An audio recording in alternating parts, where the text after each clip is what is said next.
biasanya orang mudah jatuh cinta kepada sesuatu yang punya nilai keindahan. Makanya anak muda jarang yang jatuh cinta sama nenek-nenek. Cinta selalu memandang segi keindahannya. Ini yang namanya mawaddah. Allah tidak mengingkari itu, silakan.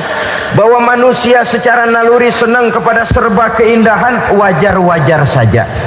Tetapi tidak cuma mawaddah, Allah juga menciptakan rahmah, kasih sayang. Mawaddah mungkin ada akhirnya, tapi rahmah tidak akan pernah ada akhirnya. Kalau mawaddah adalah berkecenderungan kepada biologis, jasmaniah, maka rahmah kecenderungan kepada nilai-nilai rohani, kepribadian, kejiwaan, dan lain sebagainya.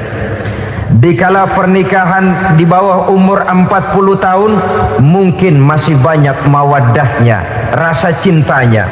Tapi 40 bahkan 50 tahun ke atas, rasanya orang berumah tangga kalau sudah 50 tahun ke atas itu lebih banyak kasih sayangnya ketimbang cinta-cintaannya.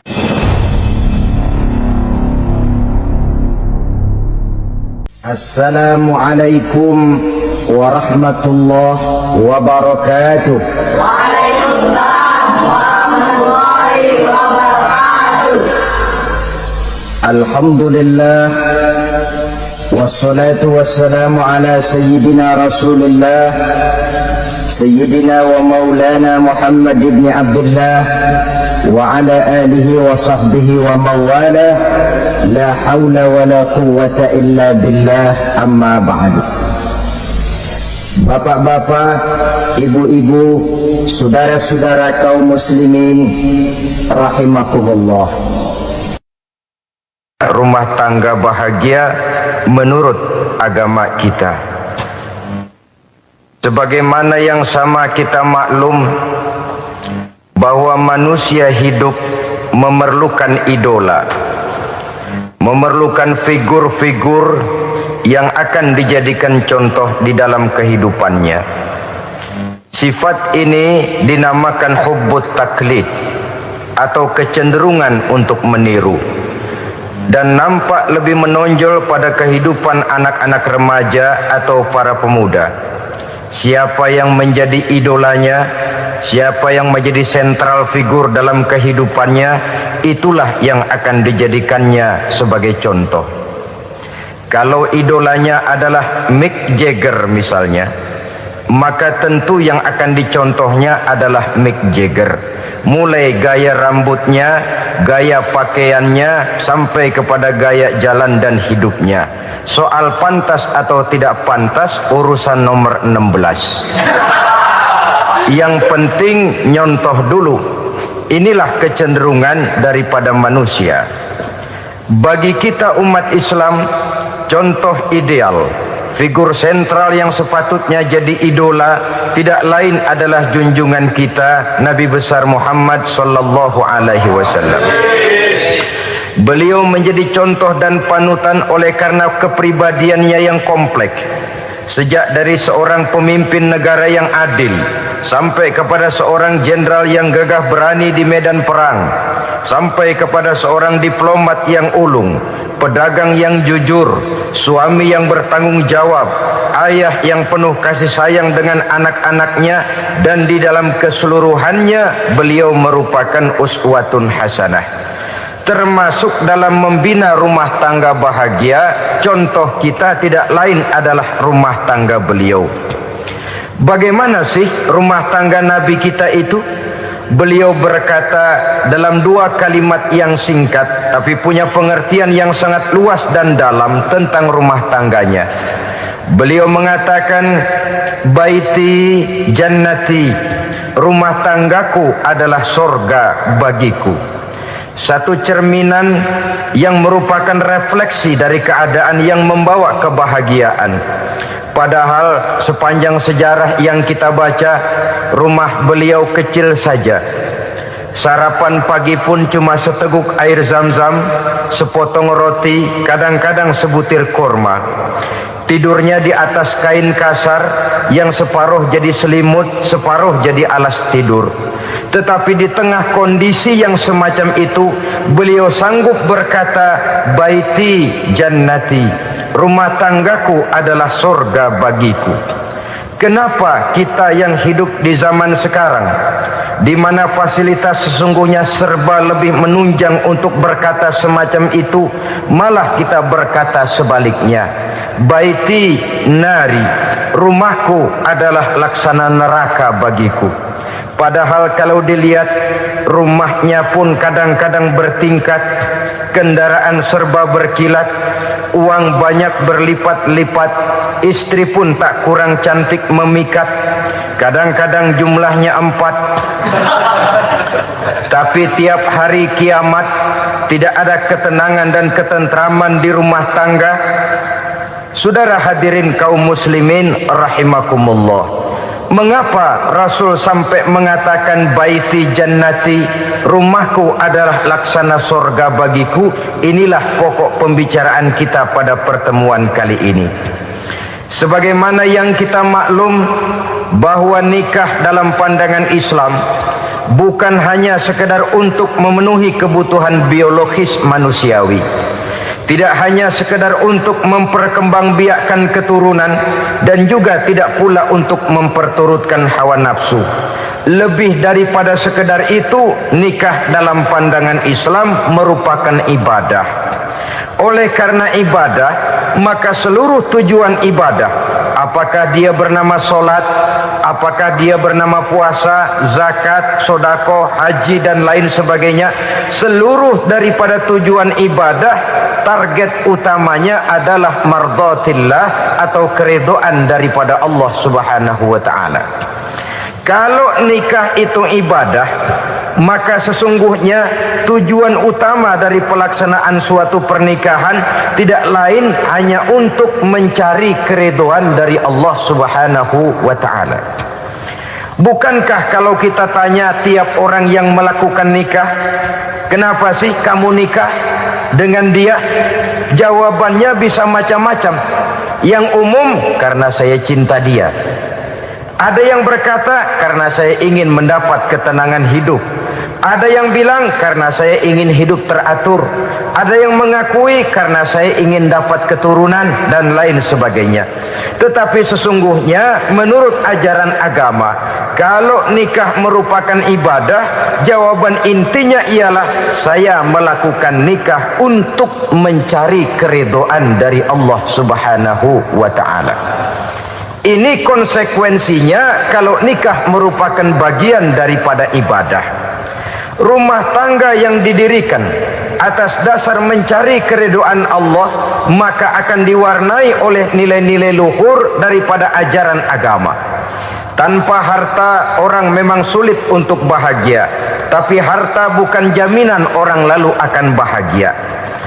Harta pada suatu saat akan berakhir, kecantikan akan berkurang, pangkat dan jabatan akan sampai kepada batasnya.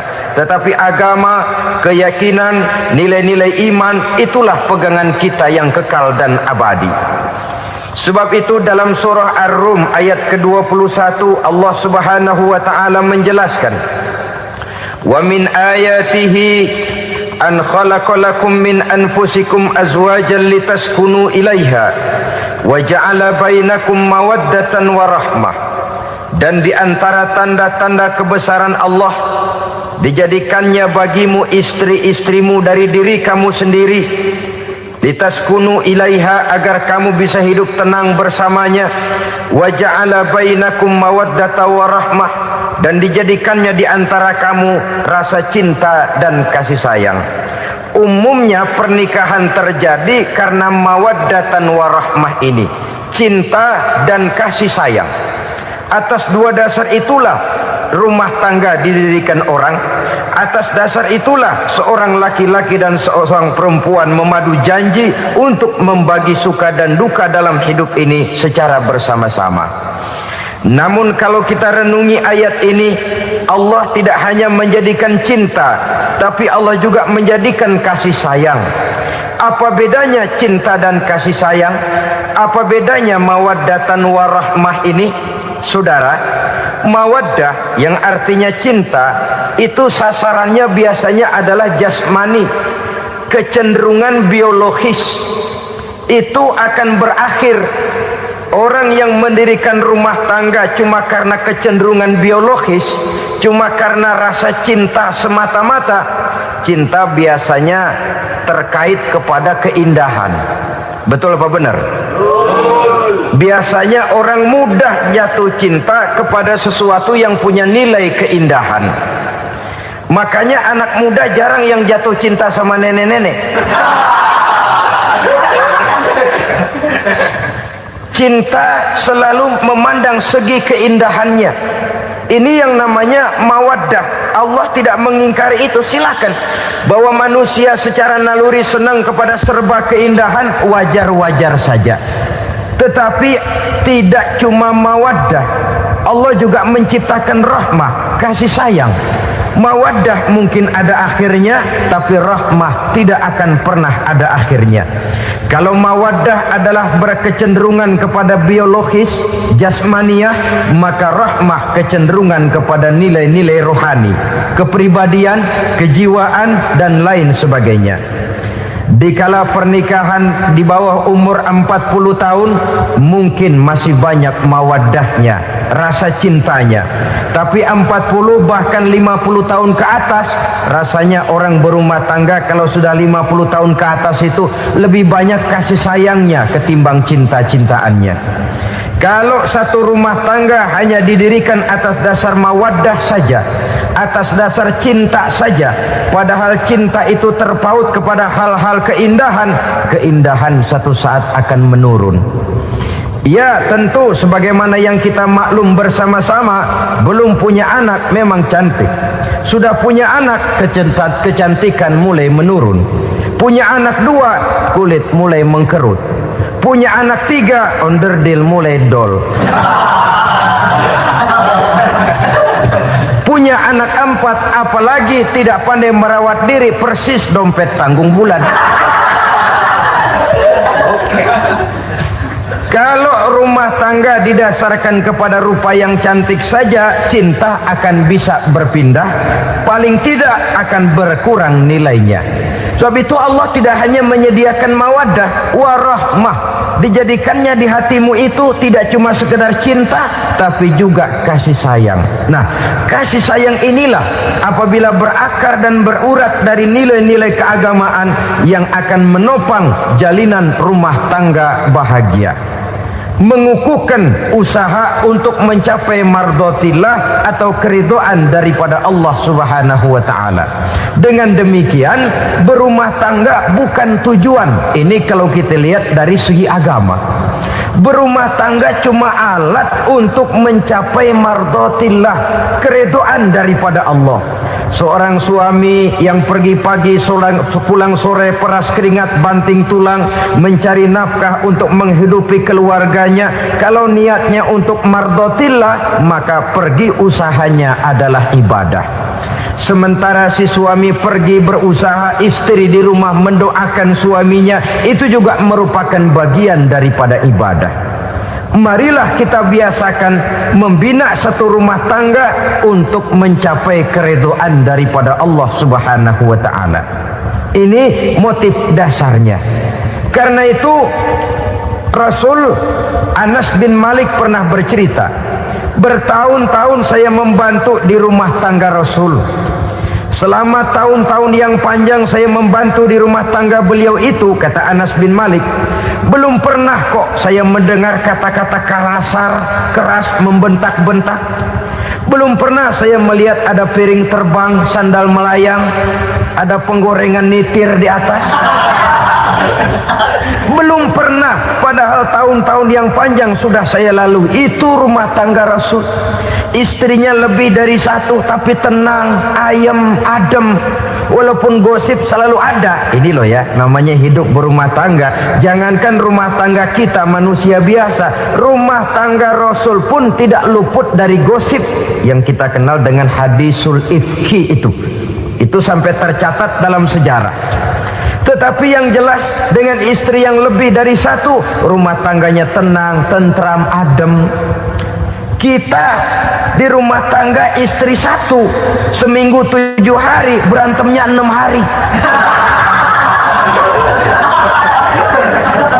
Cuma 1 hari gencatan senjata. Saudara hadirin yang saya muliakan, kalau tujuan rumah tangga adalah mardotillah, apa ciri dari suami istri yang menegakkan rumah tangga untuk mencapai ridho Allah itu? Pertama, sepasang suami istri yang membina rumah tangga semata-mata untuk mencapai keridhaan Allah, cirinya yang pertama, bersyukur apabila beroleh nikmat. Ini ciri yang pertama. Bersyukur kepada Allah, kepada sesama berterima kasih.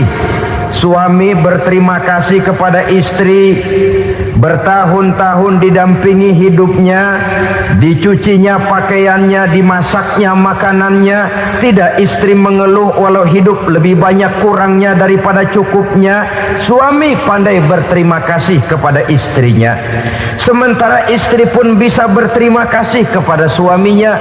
Bertahun-tahun suami peras keringat, banting tulang mencari nafkah, menjadi palang dada terdepan apabila ada masalah-masalah yang besar. Kedua-duanya lalu punya timbangan. Nah inilah ya, saya pesan kepada suami, kepada para suami, kepada para istri, supaya di rumah ada timbangan. Perlunya apa? Kalau pada satu saat istri kita salah, suami cepat-cepat ambil timbangan, lalu ditimbang mana yang lebih berat, salahnya atau dosanya, benarnya atau kesalahannya. Ini istri saya jasanya begini, lalu jasanya begini, salahnya ini. Mana yang lebih besar, jasanya atau salahnya? Dengan adanya timbangan, maka keputusan akan objektif.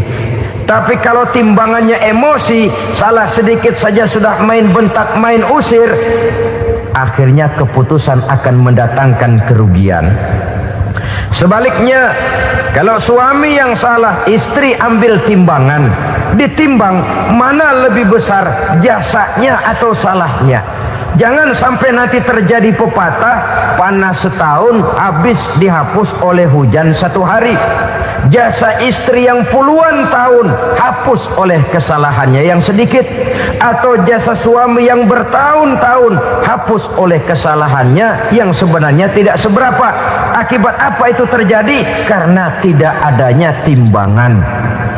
Dari rasa bersyukur dan dari rasa berterima kasih ini, saudara-saudara, akan timbullah sifat saling menghargai. Suami menghargai istri, istri pun menghargai suami. Istiqomah, dikasih uang 5.000 senyum, dikasih uang 500 senyum. Itu namanya istri yang pandai bersyukur. Kalau tidak, 5.000 nyengir, 500 manyun. Tahu manyun? Kayak bemok nyari setoran, monyong saja. Ada sikap istiqomah di dalam membina kehidupan berumah tangga ini. Lalu mengerti posisi suami, ini termasuk tanda berterima kasih. Suami saya itu kerjanya apa, golongannya apa, gajinya sebulan berapa. Atas dasar itu, lalu istri menjadi istri yang tahu diri. Walaupun suami harus menyenangkan istri, istri pun hendaknya nimbang, tahu batas kemampuan suami. Kemauan mungkin tidak terbatas, tapi kemampuan sangat terbatas. Kalau suami pegawai kecil, ya mintalah yang kecil-kecil. Kalau suami pegawai rendah, mintalah yang sesuai dengan kemampuannya. Jangan suami gajinya cuma 50.000 sebulan, istri menuntut minta dibeliin gelang yang kayak velg beca. Tentu sudah overacting namanya. Saudara hadirin yang saya muliakan, kunci awalnya bersyukur kepada Allah. Kalau sudah bisa berterima kasih kepada manusia, hati ini akan mudah bersyukur kepada Allah. Rumah tangga yang pandai bersyukur, berapapun kecilnya nikmat, bukan kecilnya yang dia lihat, tapi karunia Allah yang dinilai. Sehingga dari rasa berterima kasih kepada manusia akan timbullah rasa syukur kehadirat Allah Subhanahu wa ta'ala. Itu yang sering diistilahkan orang, kalau dia punya mobil, dia berkata alhamdulillah kita punya mobil, tetangga kita cuman punya motor. Kalau dia punya motor, syukur kita punya motor, tetangga kita cuman punya sepeda, kemana-mana kekejek melulu.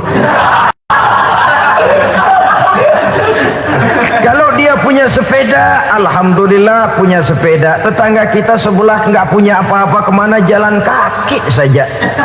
Kalau dia jalan kaki, alhamdulillah kita masih bisa jalan. Tetangga kita sebelah lumpuh bertahun-tahun nggak kemana-mana. Kalau dia lumpuh, alhamdulillah kita masih hidup. Tetangga kita kemarin mati nggak balik lagi.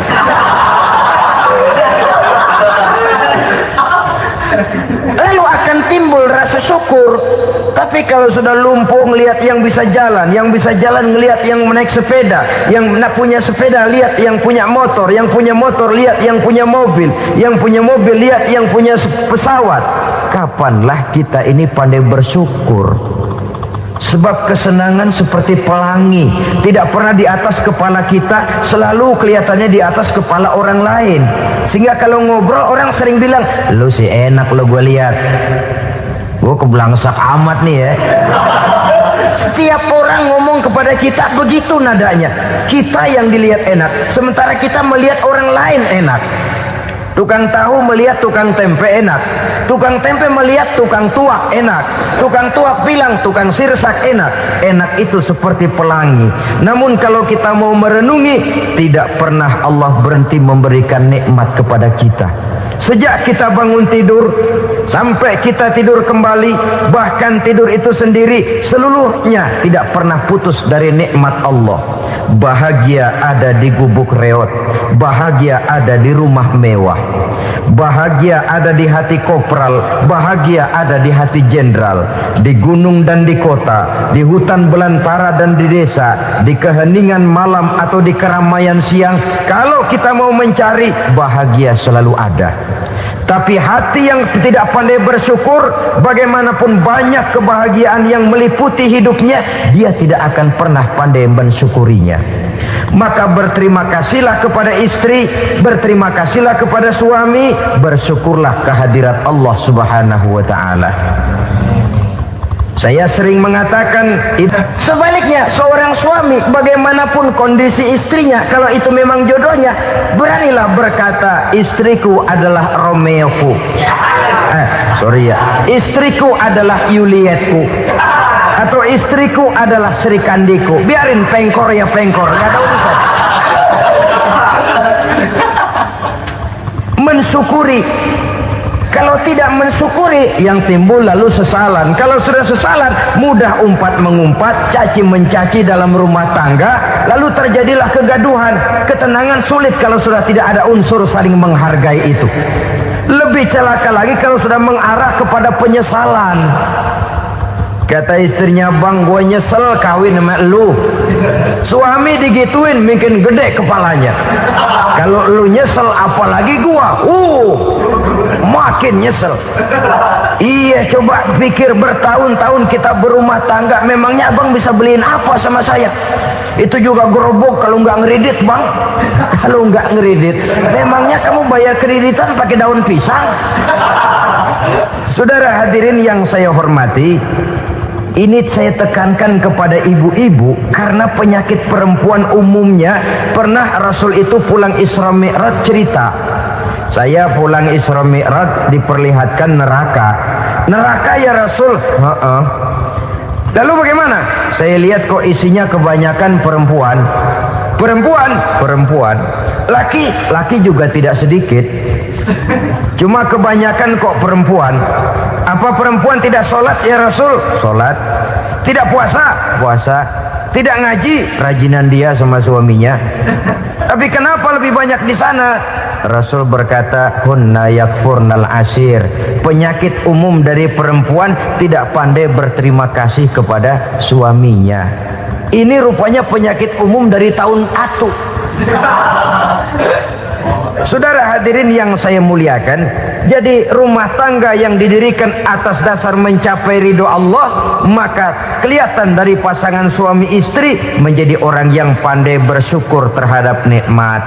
Bukankah dalam surah Ibrahim ayat 7 Allah berjanji, la in syakartum la azidannakum wa la in kafartum inna azabi lasyadid. Kalau kamu pandai bersyukur, aku tambah nikmatku. Kalau kamu ingkar, tidak mau bersyukur, azabku itu hebat dan pedih. Rumah tangga yang suami istrinya tidak bersyukur disiksa oleh perasaannya sendiri.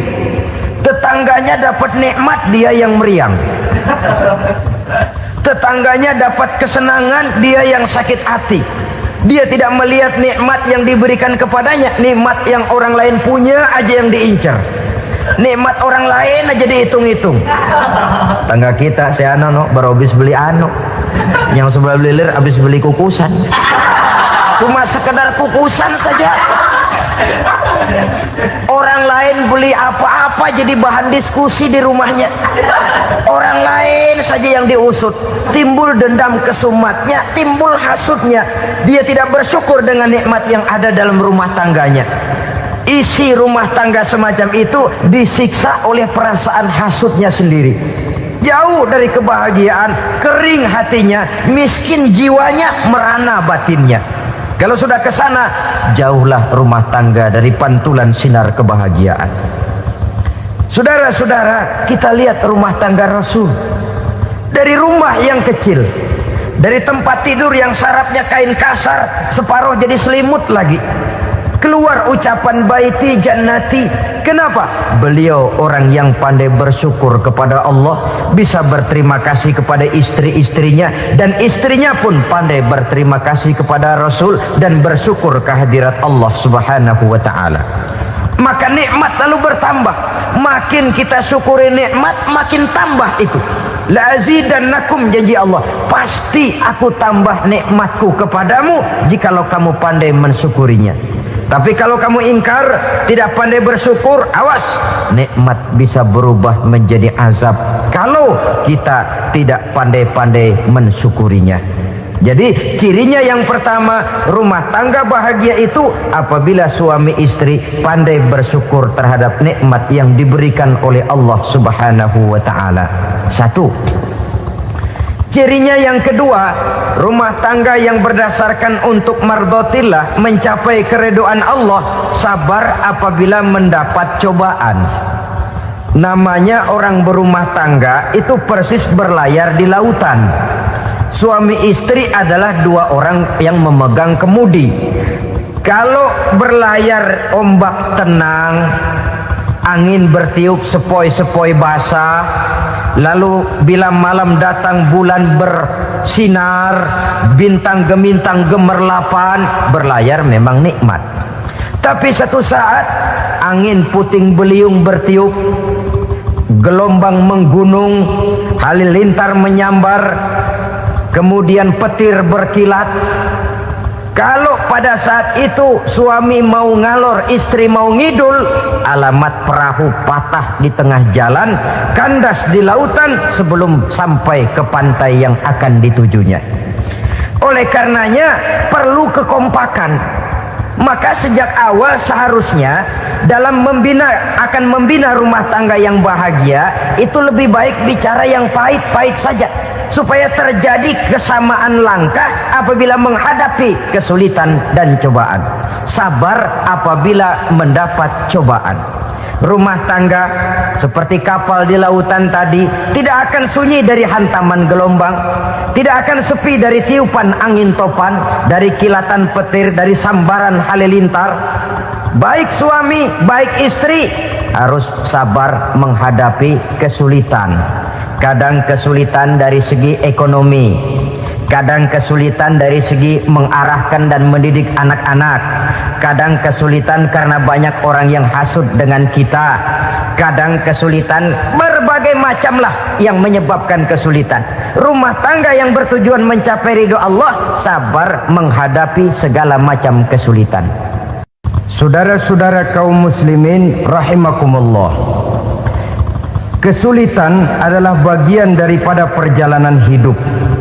Siapa orangnya yang tidak pernah menemukan kesulitan dalam kehidupan? Rasanya hampir tidak ada. Dan memang kesulitan bukan untuk ditakuti. Kesulitan justru untuk diatasi, dicarikan jalan keluarnya. Begitulah suami istri yang bertujuan mencari ridho Allah. Manakala suami berada dalam kesulitan, istri mencarikan jalan keluar atau berusaha memberikan jalan keluar. Sebaliknya, manakala istri dalam kesulitan, suami bisa mencarikan jalan keluarnya. Sabar dalam menghadapi segala macam kesulitan. Dalam surah Luqman ayat 17, Allah Subhanahu wa taala berfirman, "Wasbir 'ala ma asabak, inna dzalika min azmil umur." Dan bersabarlah terhadap apapun yang menimpa kamu. Bersabarlah terhadap segala kesulitan yang kamu hadapi, karena sesungguhnya yang demikian itu merupakan sebagian dari perkara-perkara yang telah ditetapkan oleh Allah Subhanahu wa taala. Saudara-saudara kaum muslimin yang berbahagia, kunci sabar sesungguhnya terletak pada keyakinan bahwa segala sesuatu berasal dari Allah dan segalanya akan kembali kepada Allah Subhanahu wa taala. Rumah tangga yang sabar di dalam menghadapi kesulitan-kesulitan biasanya akan lebih mudah mencari jalan keluar. Tapi kalau sedikit kesulitan datang, kita tertimpa oleh kepanikan, oleh kegelisahan, dan oleh ketakutan yang tidak beralasan, maka kesulitan itu bukan saja tidak dapat diatasi, malah rasanya akan menjadi semakin besar di dalam kehidupan kita. Tidak ada rumah tangga yang tidak pernah berhadapan dengan kesulitan, bagaimanapun besarnya rumah tangga itu. Itulah sebabnya kita memerlukan orang lain. Hidup berumah tangga itu seperti orang punya mata. Kalau mata kita kelilipan, kalau mata orang lain kelilipan, gampang kita tiup. Tapi kalau mata kita sendiri yang kena kelilipan, tentu kita memerlukan orang lain untuk meniupnya. Oleh karenanya, suami istri harus saling mencarikan jalan keluarnya. Walaupun kerjanya berbeda, suaminya pergi mencari nafkah, istrinya berdoa di rumah. Kalau perlu melakukan sholat duha, mendoakan agar usaha suaminya dimudahkan, dan begitu selanjutnya. Sehingga dengan adanya kebersamaan, walaupun tidak selalu bersama-sama, maka masing-masing melaksanakan tugas dengan tenang dan merasa yang satu berbuat untuk kepentingan yang lain. Inilah cirinya yang kedua, sabar bila mendapat dan berhadapan dengan segala macam kesulitan. Kadang orang mendapat kesulitan itu berkeluh kesah. Bukan berkeluh kesah, tapi mencari jalan keluar dan mengambil hikmah yang ada di dalamnya apa. Karena bukan kemudahan, kesulitan yang membuat orang dewasa. Bukan kemudahan, tapi kesulitan yang membuat orang berpikir, dinamis, kreatif. Kalau seluruh jalan yang kita tempuh mudah saja, gampang saja, rasanya monoton kita ini. Kehilangan dinamika dalam perjuangan. Kesulitan yang membuat orang matang, kesulitan yang menempa kepribadian untuk lebih dewasa menghadapi bahtera kehidupan, membuat pandangan makin arif, wawasan makin luas, dan analisa semakin tajam. Sama saja dalam hidup. Sesungguhnya pujian sering menjadi racun, dan caci maki kalau kita tanggapi secara positif sering membuat kita makin dewasa. Jarang orang berpikir kalau dipuji, tapi baru dia merenung dan mencari diri setelah dicaci maki dan dikritik habis-habisan. Walaupun watak umum manusia senang dipuji, marah kalau dicaci maki. Biasanya kalau ketemu cewek cakep kita bilang, "Kamu cakep deh." Dia paling bilang, "Ah, abang bisa aja." Walaupun dia bilang, "Ah, abang bisa aja," hidungnya mah tetap mekar. Senang kalau dipuji. Itu kecenderungan manusia. marah kalau dicaci maki, marah kalau dikritik. Tapi sesungguhnya pujian sering jadi racun, caci maki sering jadi obat. Orang takut minum obat karena pahitnya, padahal efeknya itu akan lebih memberikan kesehatan kepadanya. Orang takut menghadapi kritik, orang takut dan tidak ingin dicaci maki, padahal itulah yang sesungguhnya menjadi cambuk kalau tidak dia salah tanggap, menjadi sugesti yang mendorong dia lebih maju lagi. Karena memang bukan pujian, tapi caci maki dan kritik yang membuat kita makin berpikir tajam. Jadi rumah tangga yang berhadapan dengan kesulitan demi kesulitan, biasanya kalau ditanggapi dengan sabar akan makin mengokohkan fondasi rumah tangga itu sendiri. Tapi kalau kesulitan dihadapi dengan tidak sabar, lalu mencari jalan pintas, kesulitan ekonomi, kebetulan istrinya cakep, istrinya disuruh ngojek. Dah lu ngojek aja deh, gua nungguin setoran dah.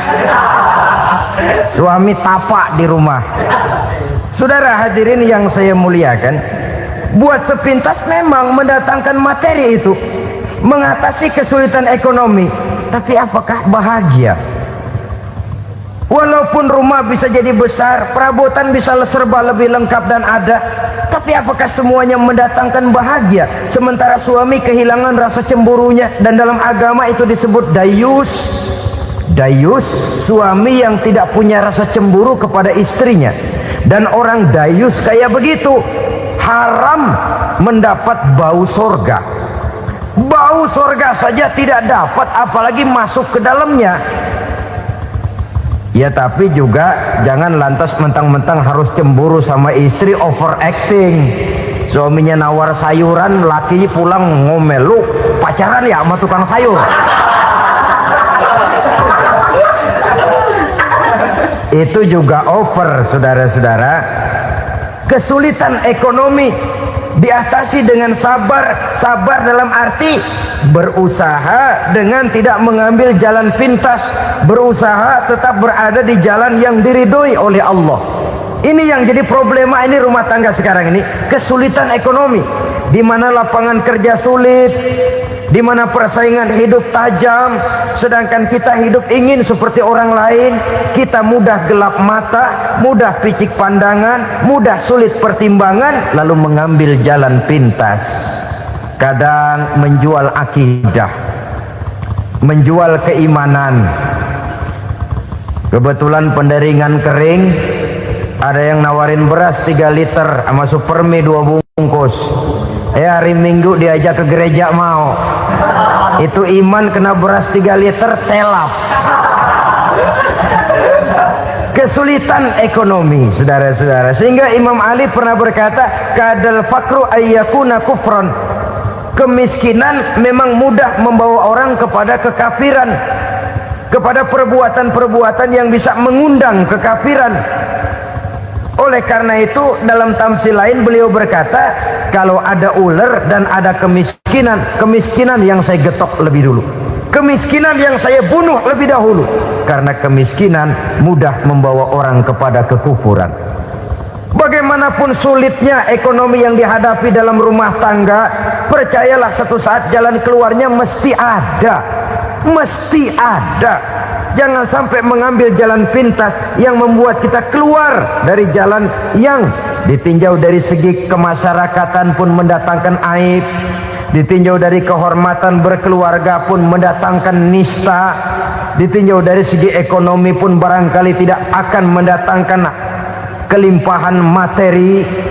Jalan pintas pada umumnya, saudara-saudara, hanya memberikan kenikmatan yang sekejap. Dan apalah itu artinya kalau harus mengorbankan kesenangan yang abadi dan kekal. Kadang-kadang mengorbankan anaknya sendiri, anaknya dikomersilkan. Pokoknya siapa yang nyamper lu berangkat aja dah. Asal pulang nenteng pisang sama jeruk sebongsang, orang tua udah anteng aja udah. Saudara hadirin yang saya muliakan, Setiap kita selalu berhadapan dengan kesulitan. Karena itu rumah tangga yang bertujuan mencapai mardotillah, mereka sabar dalam menghadapi kesulitan. Tidak ada beras, puasa saja, puasa sunnah.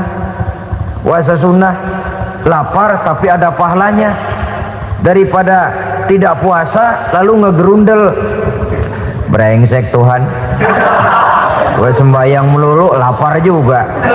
Sudah lapar, tidak berpahala. Bukankah Rasulullah sendiri kalau pulang ke rumah Aisyah lalu berkata, "Ya Humairah, ada makanan hari ini? Ada makanan yang?" "Enggak ada, Bang."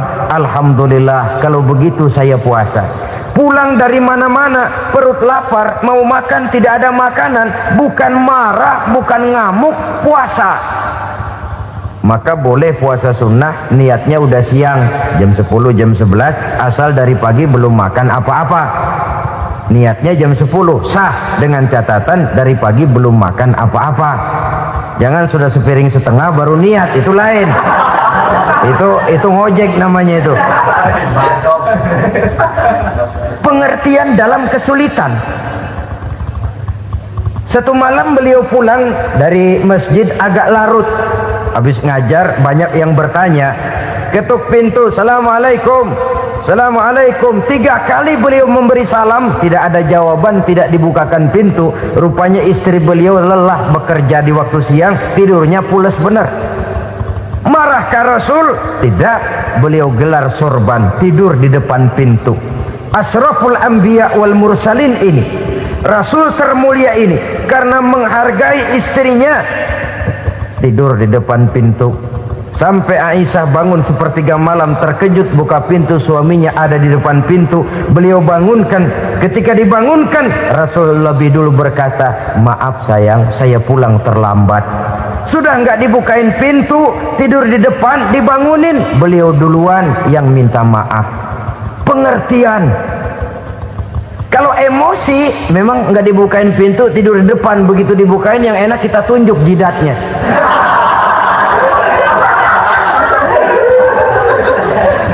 Saudara hadirin yang saya muliakan, kesulitan di dalam kehidupan merupakan bagian daripada kehidupan. Bukan untuk ditakuti, tapi untuk diatasi. Bukan untuk dihindarkan, tapi dicarikan jalan keluarnya. Hadapilah kesulitan dengan baik sangka kepada Allah, dengan lapang dada, dan dengan tetap bersabar menghadapinya. Kenapa? Karena tujuan kita mendirikan rumah tangga, mencapai ridho Allah. Kalau anak kita perjualbelikan, kalau istri kita komersilkan, kalau akidah kita jual untuk mempertahankan rumah tangga, bukankah makin jauh saja rumah tangga itu dari ridho Allah? Ini tujuan utamanya. Yang ketiga,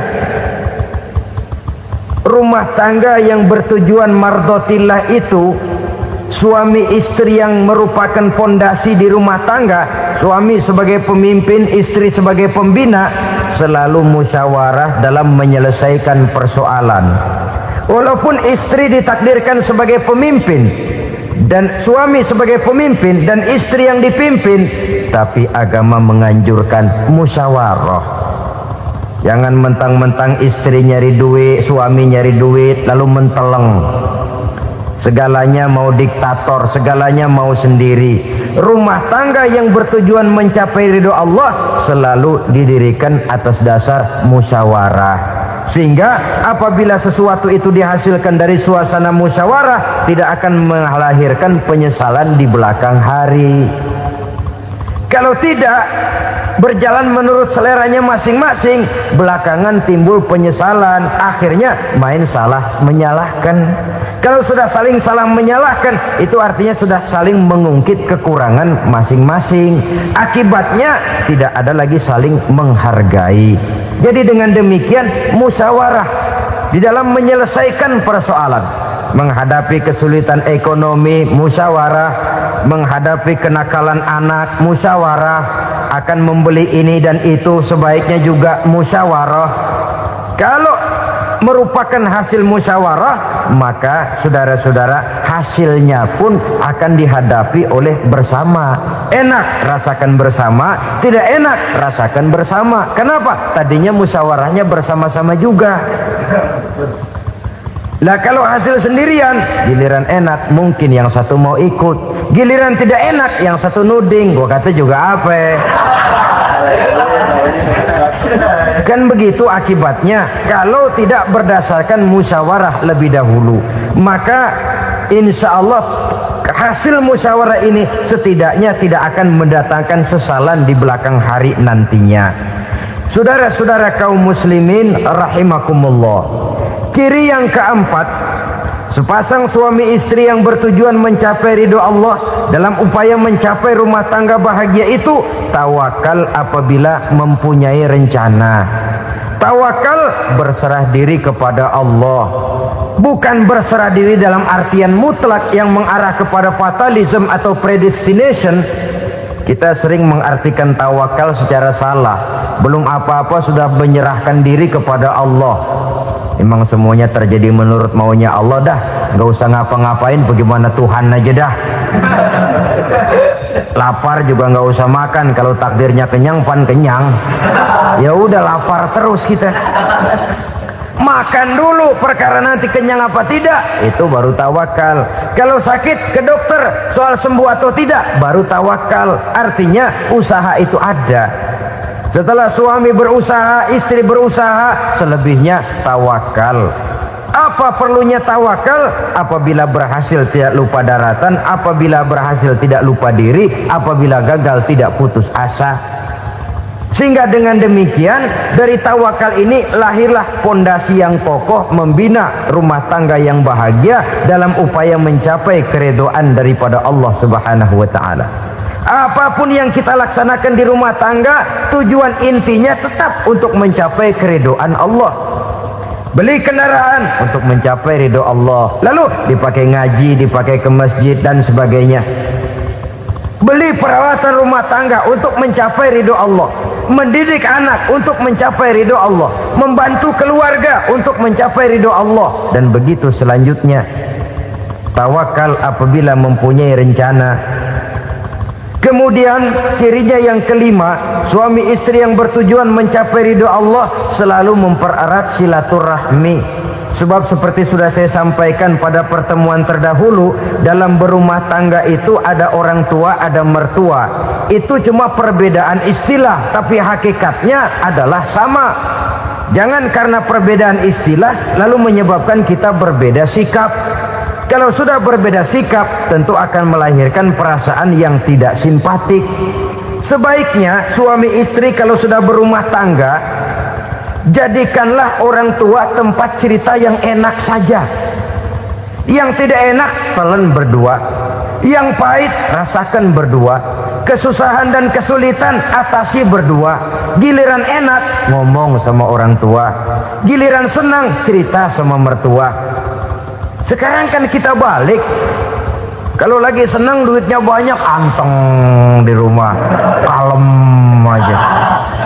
Tapi lalu waktu susah, waktu susah, cerita kepada orang tuanya, cerita kepada mertuanya. Lalu kapan kita mau menyenangkan orang tua? Sudahlah mereka susah mendidik kita di waktu kecil, membesarkan kita, melakukan segala macam pengorbanan.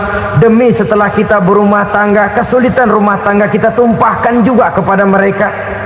Pererat silaturahmi dan usahakan agar seluruh keluarga hanya menjadi tempat kita cerita yang enak-enak saja. Istilah sehari-harinya, kalau di rumah kita makan sama sayur bayam, keluar rumah diem, malah seluitan. Tetangga tanya, lu makan kayaknya enak banget apa sih? Daging ayam.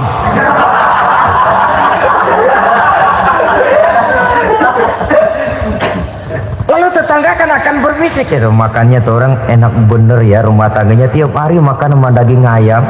Biarlah paling kurang itu jadi doa, daripada kita makan sama kangkung lalu ribut ngomel di mana-mana. Gua kesel banget sama bini gua. Di warung ceritanya lagi. Kenapa? Saban sari gua direbusin kangkung mulu. Brengsek.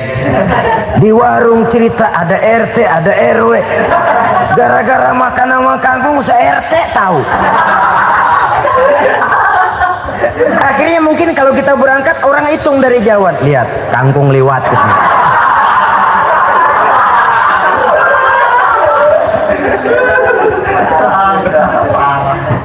Bisa menjaga yang disebut security informasi, rahasia rumah tangga.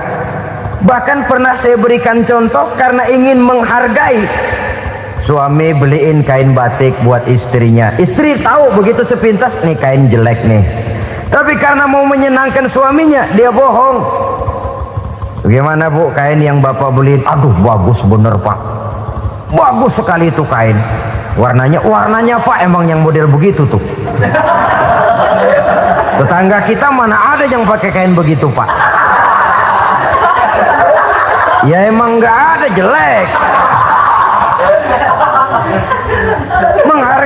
Menghargai. Sebab kalau waktu itu si istri jujur, yang timbul sakit hati suami. Bagaimana bu, kain yang saya beliin? Goblok lo. Kain begitu dibeliin di pasar juga banyak 1.400, campur odol lagi. Sudahlah, suami punya niat baik, sampai rumah digoblok-goblokin, tidak ada lagi rasa saling menghargainya. Begitu pentingnya mempererat silaturahmi ini sampai Nabi berpesan, isnani la yanzurullahu ilaihima yaumal qiyamah qati'ur rahim wa jarus su'. Ada dua golongan manusia yang di akhirat nanti tidak akan dilihat oleh Allah, tidak akan diopeni oleh Allah, didiemin aja. Siapa mereka? Pertama, orang yang suka memutuskan silaturahmi. Yang kedua, tetangga yang jahat dengan tetangganya. Dua golongan manusia ini, pemutus silaturahmi, kemudian juga tetangga yang jahat dengan tetangganya, ini tidak akan dipandang oleh Allah di hari akhirat nanti. Jadi pererat silaturahmi, sebab kita ini zon politikan, makhluk yang bermasyarakat, yang tidak bisa hidup sendirian. Setiap kita memerlukan orang lain. Kita disebut kaya karena ada yang miskin. Kita disebut alim karena ada yang awam. Kita disebut berkuasa karena ada rakyat jelata. Tanpa rakyat tidak ada penguasa. Tanpa yang miskin tidak ada orang kaya.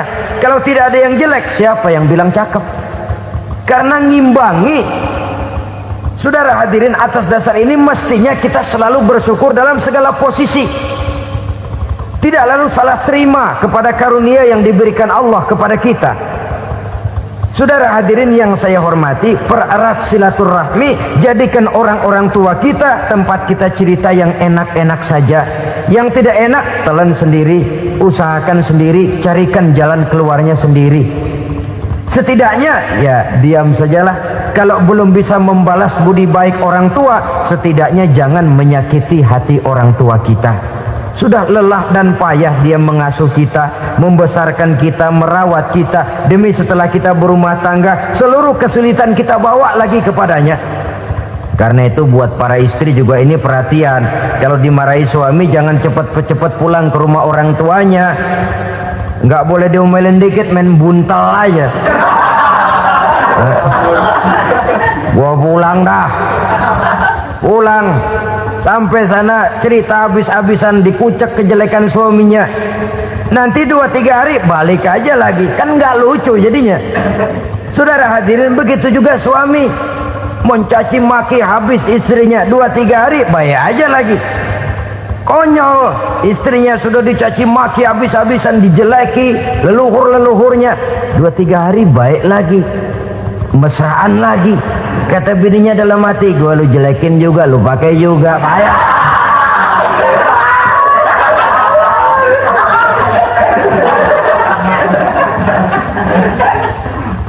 Saudara hadirin yang saya muliakan, itulah sebabnya pada awal tadi saya katakan perlunya kita mempunyai timbangan baik sebagai suami maupun sebagai istri.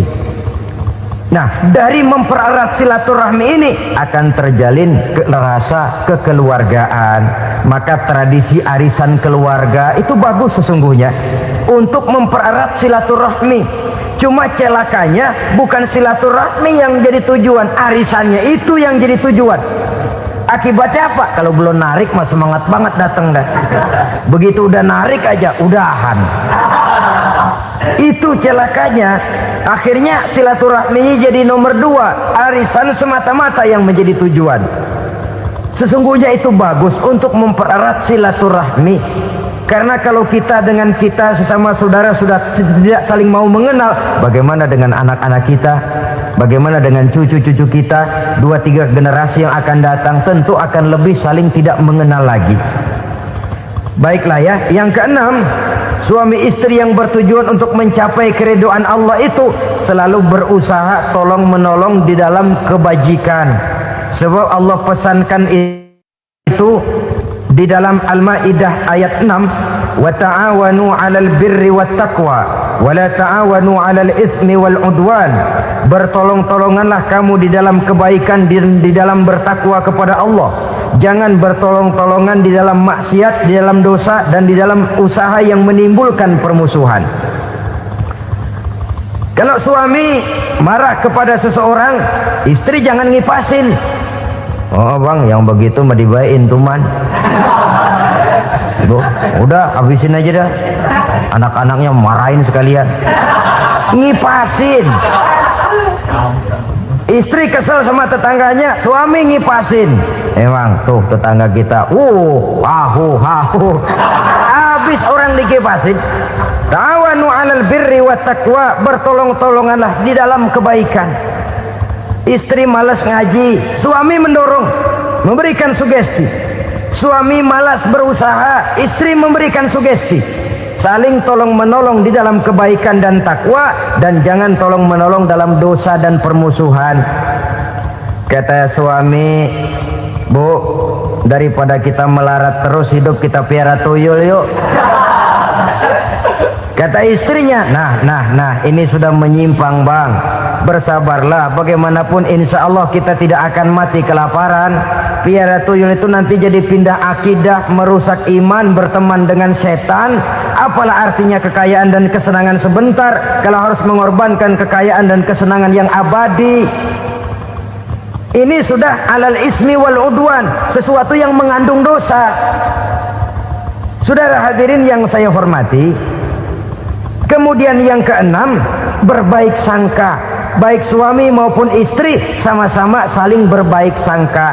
Suami melepas istri, istri melepas suami dengan hati yang ikhlas. Suami meninggalkan istri di rumah dengan jiwa yang bersih dan rasa yang aman. Ada rasa baik sangka, dan ini modal dasar. Kalau sudah dilandasi oleh buruk sangka, tentu yang lahir nanti adalah perasaan-perasaan yang tidak baik. Akibatnya sangat tidak menguntungkan. Inilah beberapa ciri dari rumah tangga yang didirikan atas dasar mardhatillah, mencapai keridhaan dari Allah. Nanti akan menyusul tujuan berikutnya, diantaranya mendapat keturunan, diantaranya lagi mendatangkan gairah untuk lebih berusaha mencari rezeki karena sudah merasa punya tanggung jawab berupa anak dan istri. Mempererat silaturahmi itu cuma tujuan-tujuan sekundernya saja. Tujuan primernya kita melakukan suatu nikah untuk mencapai keridhaan dari Allah Subhanahu wa taala. Silakan punya istri cantik, kaya, tapi tujuan utamanya kita membina rumah tangga untuk mencapai ridho dari Allah. Karena itu dasarnya mawaddatan warahmah. Jangan cuma cinta tapi juga kasih sayang. Cinta, kecenderungan kepada jasmani akan berakhir, tapi kasih sayang, kecenderungan kepada rohani, makin tua malah makin erat, makin tua malah makin mesra. Sehingga kadang kita menampak kakek-kakek dan nenek-nenek lagunya kayak pengantin baru. Apa cinta-cintaan? Tidak. Bagaimana kakek-kakek sama nenek-nenek harus bilang I love you? Yang masih ada itu waktu itu mawaddah, kasih dan sayang. Itu yang akan kekal, itu yang akan abadi. Tanpa materi orang sulit untuk bahagia, tapi materi semata bukan jaminan orang untuk bahagia. Nah, ciri yang terakhir dari rumah tangga yang bertujuan mencapai ridho Allah, sinar agama kelihatan di dalamnya. Baik suami maupun istri sama-sama orang yang taat melaksanakan ajaran agama. Saudara, Mudah-mudahan walaupun singkat dapat menjadi sumbangan moral dalam kita mewujudkan rumah tangga yang bahagia menurut contoh yang diberikan oleh Rasulullah sallallahu alaihi wasallam. Assalamualaikum warahmatullahi wabarakatuh. Bismillahirrahmanirrahim. Alhamdulillahi rabbil alamin. Wassalatu wassalamu ala ashrafil anbiya'i wal mursalin wa ala alihi wa sahbihi ajma'in, amma ba'du. Saudara-saudara kaum muslimin rahimakumullah, salah satu dari misi Islam ialah mengangkat harkat dan martabat manusia yang sebelumnya dibedakan oleh warna kulit, oleh suku bangsa dan bahasa. Seluruhnya diikat dengan satu akidah, menghilangkan perbedaan akibat warna kulit, suku bangsa dan bahasa. Termasuk dalam upaya itu betapa Islam telah mengangkat harkat dan martabat kaum wanita. Maka pada pertemuan kali ini kita akan membicarakan tentang peranan wanita sepanjang pandangan agama. Sebelum Islam datang, nasib perempuan nyaris hanya berputar di segitiga saja. Dapur, sumur, kasur. Kasur, sumur, dapur. Seolah-olah wanita terpaut dengan 3 itu tadi. Seolah-olah wanita tidak bisa berbuat lebih banyak daripada itu. Bahkan di tengah masyarakat jahiliyah, bayi perempuan mendatangkan aib sehingga mereka lalu dikubur hidup-hidup. Maka datang Islam dengan tegas mencanangkan satu revolusi yang mengangkat harkat dan martabat kaum wanita. Nabi bersabda, "An-nisa'u imadul bilad, iza saluhat saluhal bilad, wa iza fasadat fasadal bilad." Wanita adalah tiang negara. Jikalau baik wanita, baiklah negara. Jikalau rusak wanita, hancurlah negara. Dalam berbagai ayat Al-Quranul Karim menjelaskan tentang wanita dan peranannya. Al-Quran bercerita tentang Siti Hawa. Al-Quran bercerita tentang anak perempuan Nabi Adam, Iklimah dan Labuda, yang menyebabkan Habil dan Qabil saling berbunuh-bunuhan. Al-Quran menceritakan bagaimana ibunya Nabi Musa mendapat wahyu untuk menghanyutkan anaknya di hilir sungai Nil. Al-Quran bercerita tentang Siti Maryam, ibu daripada Nabi Isa. Al-Quran bercerita tentang 2 putri Nabi Yusuf yang akhirnya salah satunya menjadi istri daripada Nabi Musa. Pun Al-Quran bercerita tentang Ratu Balkis, seorang wanita yang menjadi penguasa di negeri Sabah, yang demikian besar pengaruhnya dan wawasannya. Dan banyak lagi Al-Quran menceritakan keadaan kaum wanita. Sampai-sampai dalam Al-Quran ada satu surah yang dinamakan surah An-Nisa. Ini seluruhnya berarti bahwa Al-Quran telah menempatkan kaum wanita dalam satu posisi yang mulia dan terpuji. Al-Quran memberikan emansipasi, bahwa wanita berhak mengejar kemajuan sebagaimana halnya kaum laki-laki. Tetapi sungguh pun demikian, Al-Quran tetap memberikan batasan-batasan sepanjang emansipasi itu tidak bertentangan dengan kodrat kewanitaan itu sendiri. Kalau persamaan dan kemajuan, kalau emansipasi dan hak asasi sudah tidak sesuai lagi dengan kodrat kewanitaan, pada akhirnya bukan mengangkat harkat dan martabat kaum wanita, justru malah merendahkan derajat dan martabat kaum wanita itu sendiri. Seperti sebagian besar wanita ini, mereka berteriak menuntut tentang persamaan hak, tapi mereka melupa apa batasan daripada persamaan hak itu sendiri. Sesungguhnya Islam dengan segala konsepsinya yang mengangkat martabat kaum wanita itu memberikan keleluasaan kepada kaum wanita untuk maju bersama laki-laki sepanjang tidak menginjak-injak kodrat kewanitaan itu sendiri. Kalau sudah sampai kepada menginjak kodrat kewanitaan, maka akan merendahkan martabat kaum wanita. Sebab apa? Secara fisik dan psikis agaknya memang laki-laki sudah ditakdirkan oleh Allah untuk menjadi pembimbing bagi kaum wanita. Walaupun tidak tertutup kemungkinan wanita tampil sebagai pemimpin, tetapi dari segi fisik biologis misalnya, laki-laki itu diciptakan kekar, kuat untuk memikul dan melaksanakan tugas-tugas yang berat. Sedangkan perempuan pada umumnya adalah lembut, ayu, lemot, denok, geboy, dan lain sebagainya. Maka kalau kita baca sejarah, Allah itu belum pernah mengutus rasul perempuan. Semua rasul laki-laki. Sebab apa? Secara fisik biologis tugas kerasulan lebih dimungkinkan oleh seorang laki-laki. Tugas rasul itu berat. Kadang-kadang perang, dicaci maki, berhadapan dengan ujung tombak, ujung pedang dan lain sebagainya. Makanya seluruh rasul laki-laki, dan Allah belum pernah mengutus rasul perempuan. Dari segi lain, perempuan itu banyak terhalang untuk melaksanakan ajaran agama.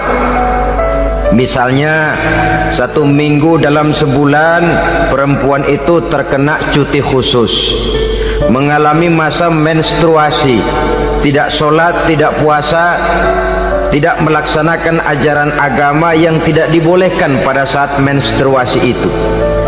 Kalau ada rasul perempuan, lalu saat malaikat akan menyampaikan wahyu, kebetulan rasulnya sedang men, wah, itu bisa balik lagi malaikat Jibril ke langit itu. Mau turun nyampein wahyu, balik lagi ke atas, ditegur, kenapa balik lagi Jibril? Rasulnya lagi head.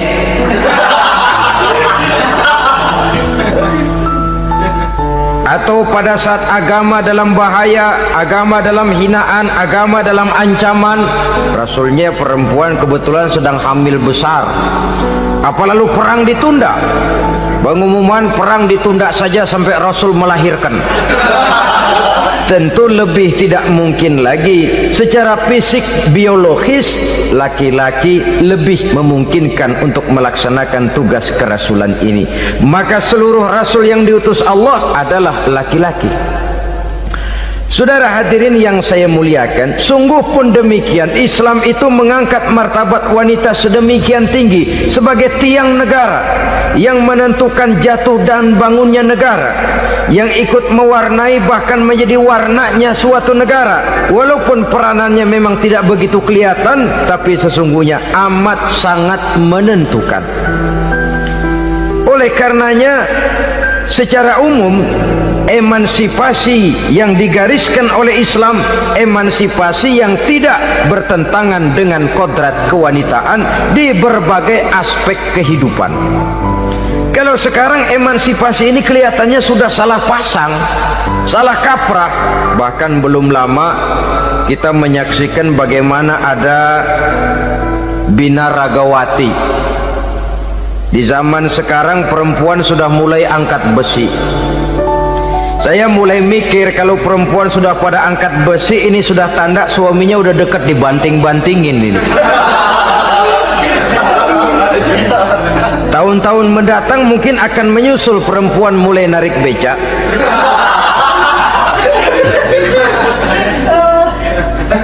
Nampaknya kan sudah tidak lagi mengindahkan kodratnya sebagai wanita. Ada olahraga yang hanya pantas dikerjakan oleh laki-laki. Oleh karena itu, pada kesempatan ini kita akan mencoba melihat peranan wanita dari berbagai dimensinya. Yang pertama, peranan wanita sebagai istri. Adalah Rasul memilih istri pertamanya Sayyidatuna Khadijah radhiyallahu anha. Kalau pilihan utama beliau pertama kali nikah dengan Siti Khadijah, jelas itu pilihannya bukan karena kecantikan. Kenapa? Beliau nikahi Siti Khadijah dalam usia 40 tahun Khadijah dan 25 tahun Rasul. Statusnya janda pula. Kalau beliau seorang pemburu kembang, pemburu bunga, kenapa mesti nikah dengan janda berumur 40 tahun? Sedangkan beliau waktu itu masih berumur 25 tahun. Apa sasaran utamanya? Bisa kita lihat nanti setelah beliau diangkat menjadi Rasul. Ternyata Khadijah lebih daripada seorang istri, beliau masuk ke dalam staf Nabi. Orang lain beliau belum beriman, beliau malah beriman lebih dahulu sebagai perempuan pertama yang masuk Islam. Orang lain memusuhi Nabi, beliau malah mengorbankan hartanya untuk membantu perjuangan Nabi. Istri setia semacam ini, dengan peranannya sebagai istri yang sedemikian rupa, memberikan andil yang sangat besar bagi kesuksesan dan keberhasilan seorang suami. Sebaliknya, seorang istri bisa mempengaruhi suaminya. Seorang suami yang jujur, polos, lugu, sederhana, bisa jadi koruptor ulung kalau didorong-dorong oleh istrinya. Seorang istri Pak Lurah memang tidak ikut mengatur kelurahan, tapi dia bisa mewarnai suaminya. Seorang istri gubernur memang tidak ikut mengatur provinsi, tapi dia bisa mewarnai suaminya. Sepanjang warnanya positif, tentu sangat baik dan sangat diharapkan. Tetapi kalau warnanya negatif, kiamatlah akibatnya umat ini. Oleh sebab itu, peran pertama dari kaum wanita sesungguhnya adalah sebagai istri yang mendampingi suami untuk mengolah dan melaksanakan tugas-tugas besar. Dari seorang yang paling kecil sampai kepada seorang yang punya jabatan paling tinggi sekalipun, pengaruh dan peranan istri memang sangat menentukan. Saudara hadirin kaum muslimin rahimakumullah, itulah sebabnya Nabi menikah dengan Siti Khadijah. Dan lebih dari itu, sebelum menikah dengan Nabi, Siti Khadijah itu sudah terkenal sebagai pengusaha wanita, business girl kalau bahasa sekarang ini. Bahkan jaringan-jaringan bisnisnya tidak hanya Mekah saja, tidak hanya antar kota, bukan, bahkan sudah antar negara, dari Mekah ke Syam, dari Mekah ke Madinah dan lain sebagainya. Yang bahkan kita tahu Rasul pada mulanya pun ikut membantu perdagangannya Siti Khadijah radhiyallahu anha ini. Jadi kalau bercermin dari karier Siti Khadijah, boleh saja wanita bergerak di bidang bisnis, asal memang profesi, bukan karena dengan senjata dan modal kecantikan lalu membujuk dan merayu orang sampai telak sehingga bisnisnya berjalan lancar dengan jalan menjual kecantikannya. Tidak, bergerak di bidang bisnis yang memang profesinya di situ. Tidak ada salahnya. Bisa saja perempuan menjadi bisnis girl seperti yang dicontohkan oleh Siti Khadijah radhiyallahu anha ini. Sebab itu, kontes-kontesan yang hanya bertitik kepada rupa yang ayu saja, rupa yang cantik saja, sesungguhnya bukan hanya tidak bermanfaat, tapi saya pikir juga sangat tidak mendidik. Yang mengajar anak-anak remaja putri kita untuk berlomba-lomba hidup dalam kepalsuan.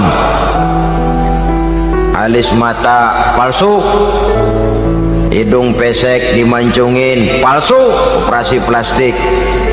Alis matanya dikerik, bikin yang palsu. Tai lalat lagi bikin yang palsu.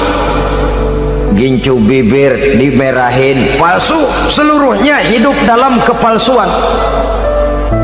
Akan lebih baik kalau kita ini misalnya mengadakan kontes yang menitik beratkan kepada ketinggian IQ, kecerdasan, kemampuan, skill, keahlian dan kemampuan.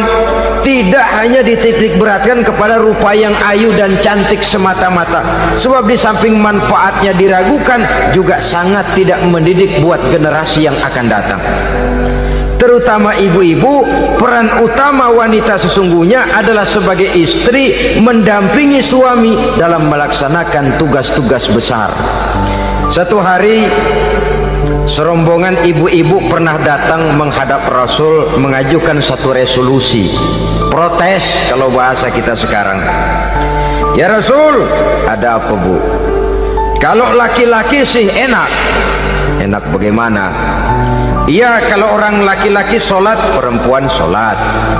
Laki-laki puasa, perempuan puasa.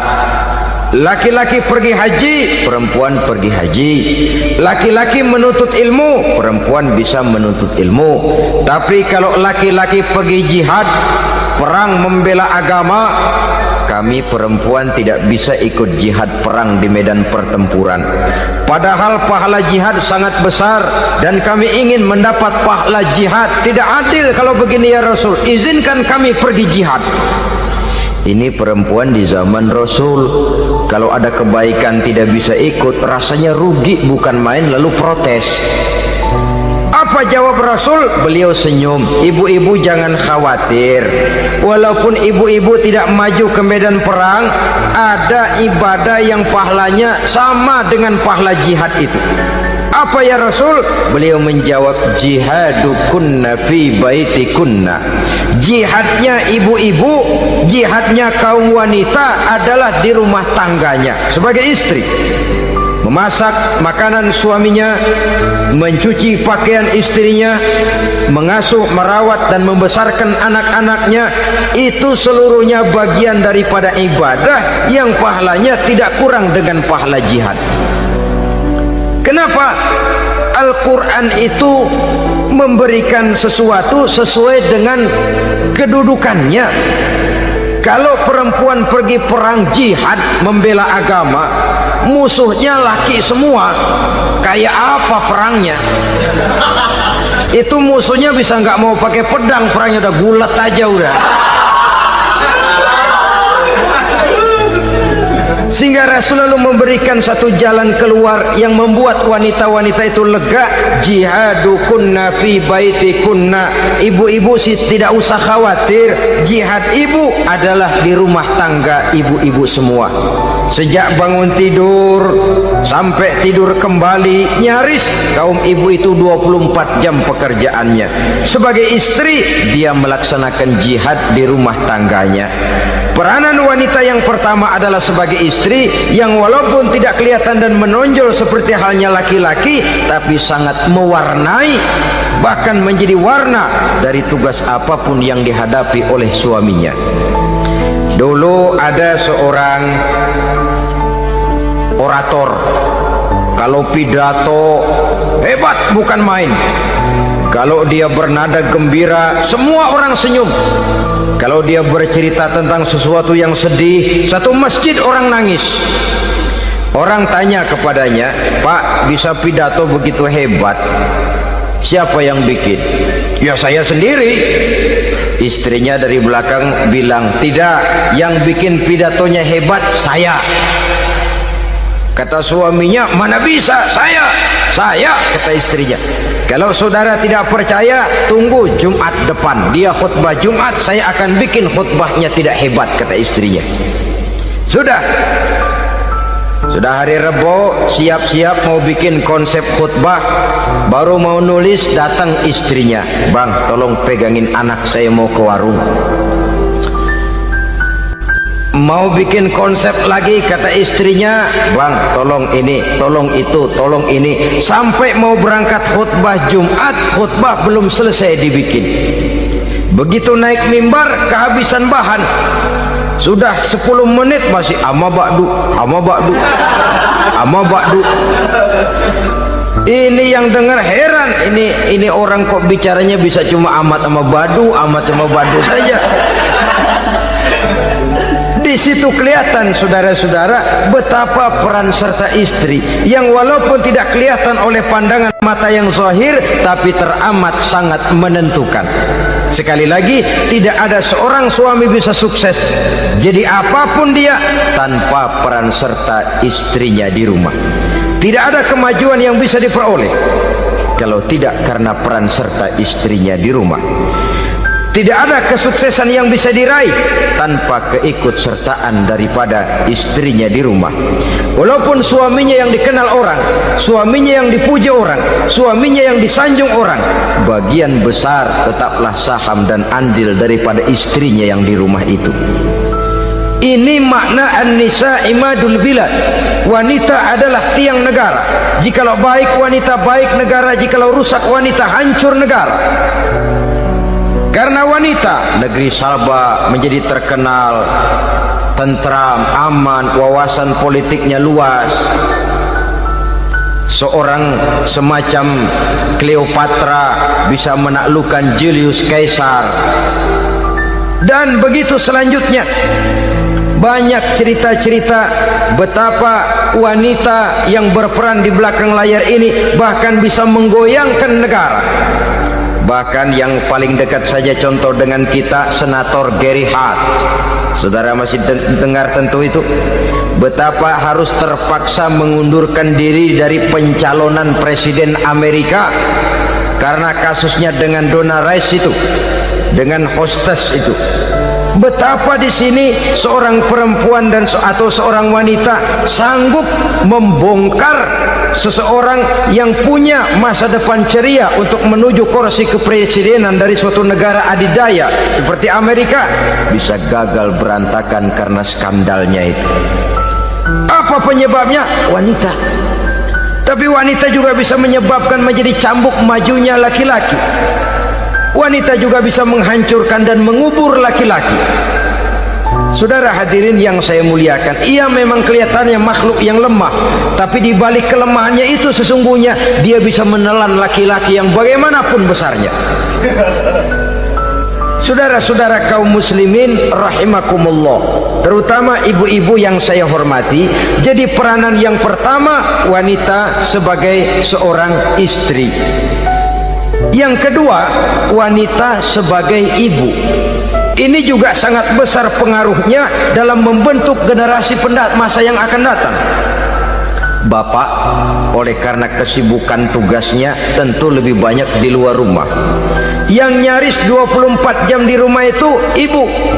Bagaimana dia merawat anaknya, bagaimana dia menaruh perhatian terhadap anaknya, bagaimana ia melimpahkan kasih sayang kepada anak-anaknya, akan membentuk kepribadian anak dan artinya membentuk generasi yang akan datang.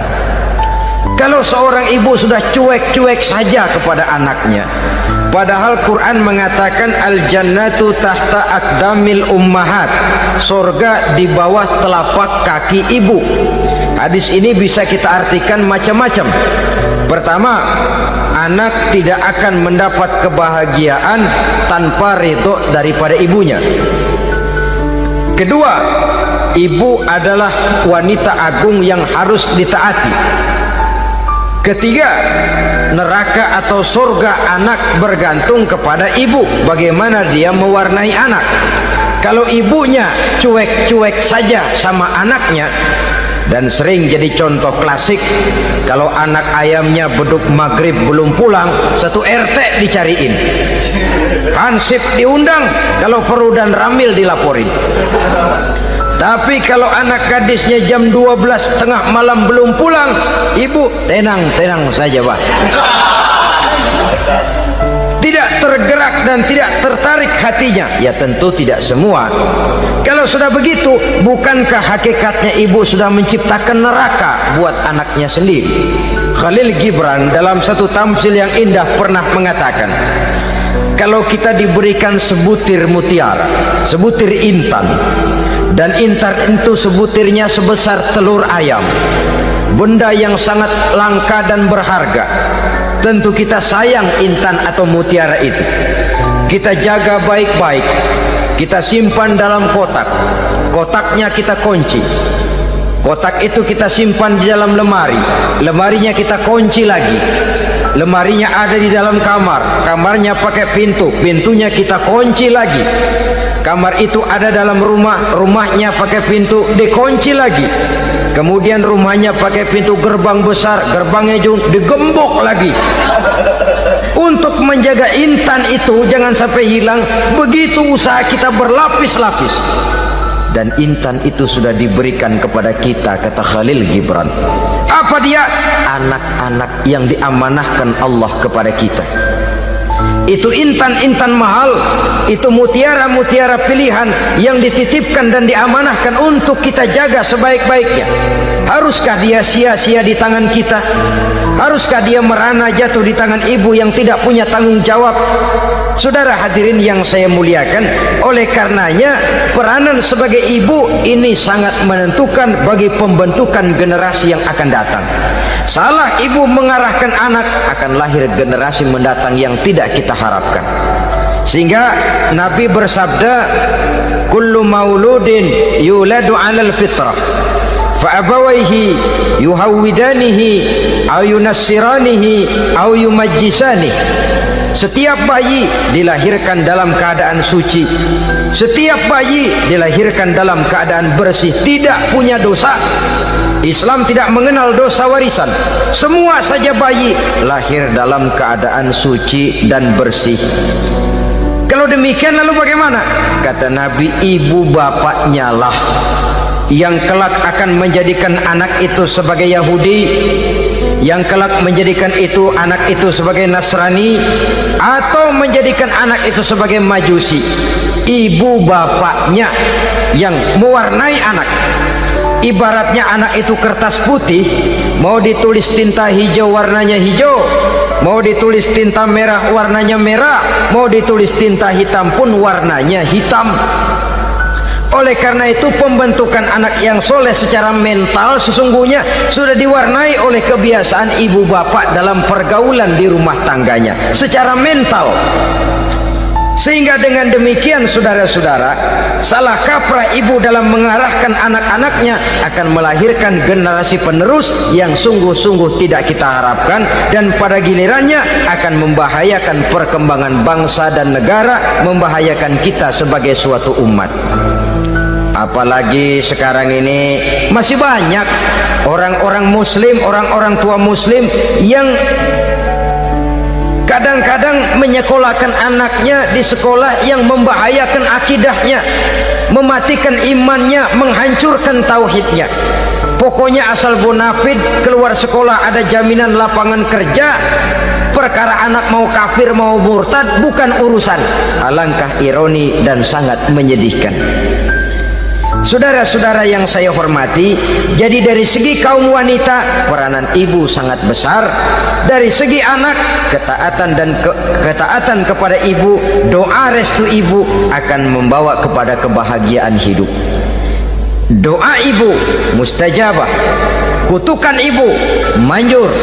Beberapa hikayat dan riwayat menjadi contoh dan tamsil buat kita betapa tidak ada satu kebahagiaan di dunia ini yang bisa ditegakkan tanpa doa restu daripada ibu.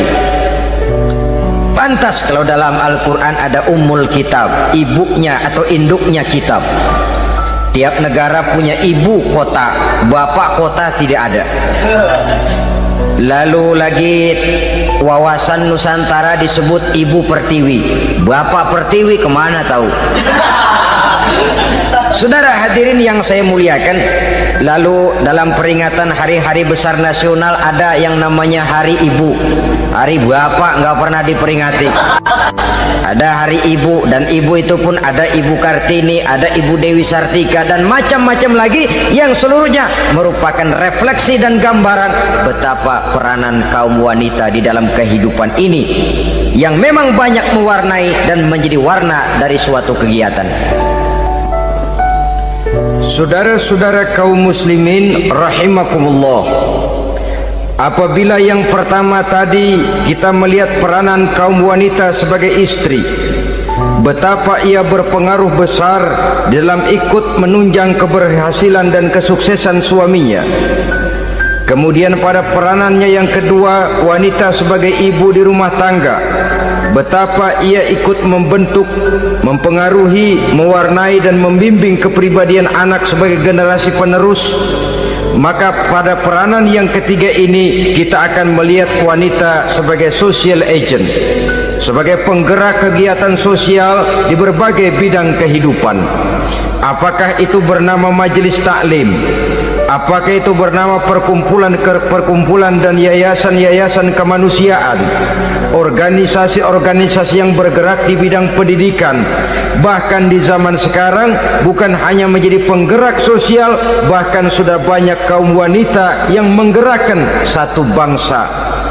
Dunia mengenal Margaret Thatcher, dunia mengenal Indira Gandhi, dunia mengenal Bandara Naike, dunia mengenal Corazon Aquino, dunia mengenal Golda Meir dulu itu dari Israel, dunia mengenal Imelda Marcos yang ambisius tapi yang kemudian melangkah kepada jalan yang negatif dari tujuan semula.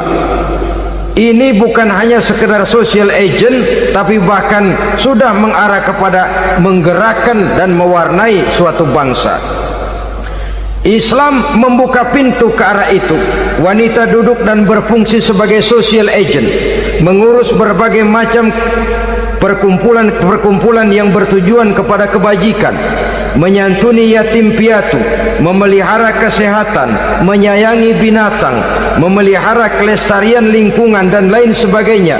Islam membukakan pintu sepanjang peranan sebagai istri dan sebagai ibu tidak diabaikan. Ini sebab yang utama. Salah seorang perempuan, kaum wanita, kalau terlalu aktif berorganisasi, terlalu aktif bermasyarakat, terlalu aktif dalam berbagai macam perkumpulan, lalu melupakan tugas utamanya sebagai istri dari suaminya, sebagai ibu dari anak-anaknya. Ibu asik rapat sana rapat sini, anak tidak pernah diajak rapat. Akhirnya si anak bikin perkumpulan sendiri, rapat menurut versi mereka, sehingga akibatnya yang timbul anak merasa kurang diperhatikan oleh ibunya. Ngaji bagus, tapi kalau sepanjang hari ngaji saja, suami pulang mau makan tidak ada makanan, mau berganti pakaian belum lagi diteriskan pakaiannya, tentu ini melupakan fungsi yang utama. Kegiatan sosial, kegiatan di organisasi adalah jadwal kegiatan setelah fungsi sebagai istri dari suami, sebagai ibu dari anak-anak dilaksanakan dengan sebaik-baiknya. Bukan tidak baik ngaji, kalau dari ngaji ke ngaji saja. Bangun tidur ngaji, jam 7 ngaji, berangkat jam 11, sholat zuhur berangkat ngaji lagi, pulang sore, malam ngaji lagi. Suami tidak terurus, anak-anak pun terbengkalai, rusaklah rumah tangga. Dan bukankah satu bangsa terdiri dari satu tatanan masyarakat, dan tatanan masyarakat yang paling kecil bernama keluarga. Keluarga merupakan unit dari masyarakat, unit yang terkecil, dan keluarga terdiri dari pribadi-pribadi yang merupakan bapak, ibu, dan anak-anak. Sehingga masyarakat bangsa yang baik terdiri dari masyarakat yang baik. Masyarakat yang baik tersusun dari keluarga-keluarga yang baik, dan keluarga yang baik akan muncul dari pribadi dan individu yang baik. Pribadi dan individu yang baik yang sadar mana kewajiban yang primer, mana kewajiban yang sekunder. Sebagai social agent, dia lalu mawas diri dengan tetap mempertimbangkan kodrat kewanitaannya itu tadi. Saya ikut prihatin kalau ada perempuan main sepak bola, dan saya yakin betul kalau perempuan main sepak bola yang nonton pasti bukan nonton bola. Ya mungkin bola juga, tapi bola yang mana itu wallahu a'lam. Boy, ya dicari olahraga yang sesuai dengan kodrat kewanitaan begitu. Dicarilah olahraga yang sesuai dengan kodrat kewanitaan. Sepak bola sudah maju, ya belakangan saya katakan tadi muncul lagi wanita angkat besi. Belakangan bisa kita bayangkan wanita main tinju, babak belur sudah kalau sudah begitu. Kemajuan dengan melupakan kodrat kewanitaan akan menyengsarakan kaum wanita itu sendiri. Silahkan maju menjadi social agent, menjadi penggerak di masyarakat. Para istri Rasul bisa kita jadikan satu figur.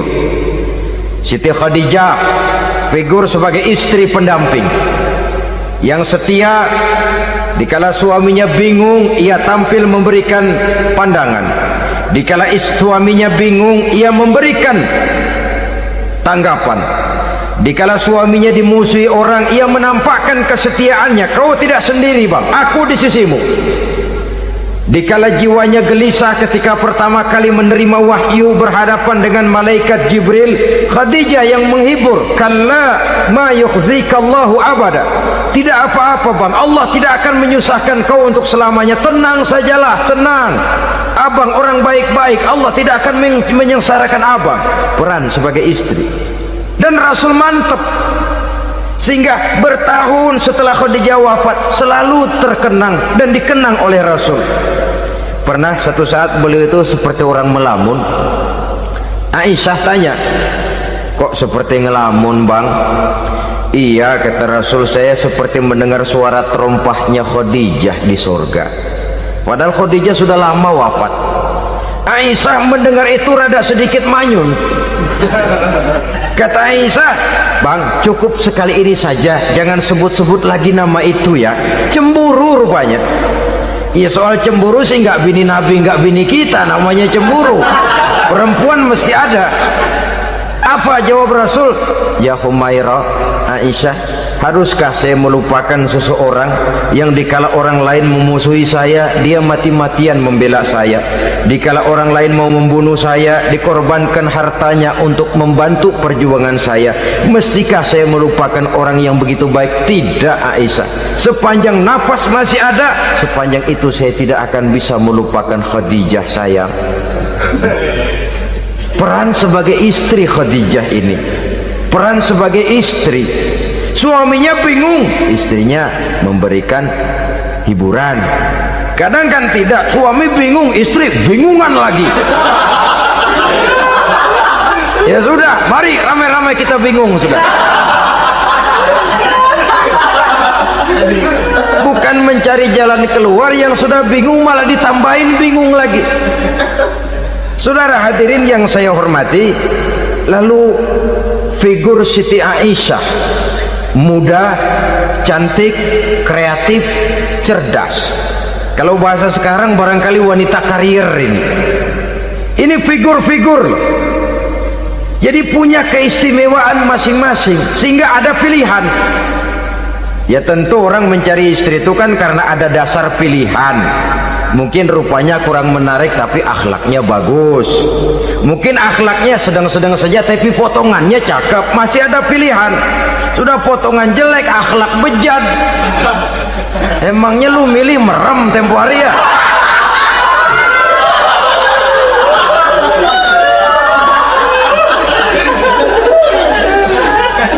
Sudah nggak ada pilihan apa-apa. Lalu ada istri yang punya keistimewaan karena sifatnya yang sabar, ada yang wataknya itu pemurah, ada yang sifatnya itu belas kasih. Pendeknya, dari istri-istri Rasul kita bisa menemukan figur-figur wanita teladan. Sehingga keliru kalau kaum orientalis barat mengatakan Rasulullah itu katanya sesungguhnya adalah seorang seks maniak, istrinya banyak. Oh ini memang bajingan ini orientalis ini. Kalau Rasulullah itu seorang seks maniak, tentu yang dinikahinya itu pertama jelas gadis semua, yang kedua tentu cantik-cantik semua. Dari istri-istri beliau yang dikawininya dalam keadaan gadis cuma Siti Aisyah. Selebihnya janda. Apa pertimbangannya? Menyantuni yatim-yatimnya, mengayomi janda-janda yang ditinggal suaminya gugur di medan perang, untuk memperkuat keimanannya. Itu pilihan utama Rasul. Kita sekarang ini ya ngakunya sih ikut sunnah Rasul, cuma sunnahnya urusan kawin melulu. Ada duit sedikit, kawin maning, kawin maning. Ditanya orang kenapa kawin melulu sih mas, sunnah Rasul. Bukan main. Kalau sudah urusan kawin pahlawan betul sunnah Rasul. Padahal kawin lagi dalam Islam itu sungguh pun boleh, tapi tidak diperintah. Tidak diperintah, memang cuma boleh. Itu kalau dalam pesawat itu cuma semacam emergency exit loh ya, yang tidak boleh sembarang waktu bisa dibuka. Kalau memang sanggup berlaku adil, tafadhol. Kalau tidak, satu juga nggak habis. Lagian saya kira perempuan itu kan cuma perbedaan rupa saja, perbedaan selera saja. Seperti singkong dengan sate, bedanya kan cuma di tenggorokan. Kalau sudah masuk ke perut, kenyangnya kan sama. Perempuan cuma berbeda dalam selera, rasanya barangkali ya, barangkali.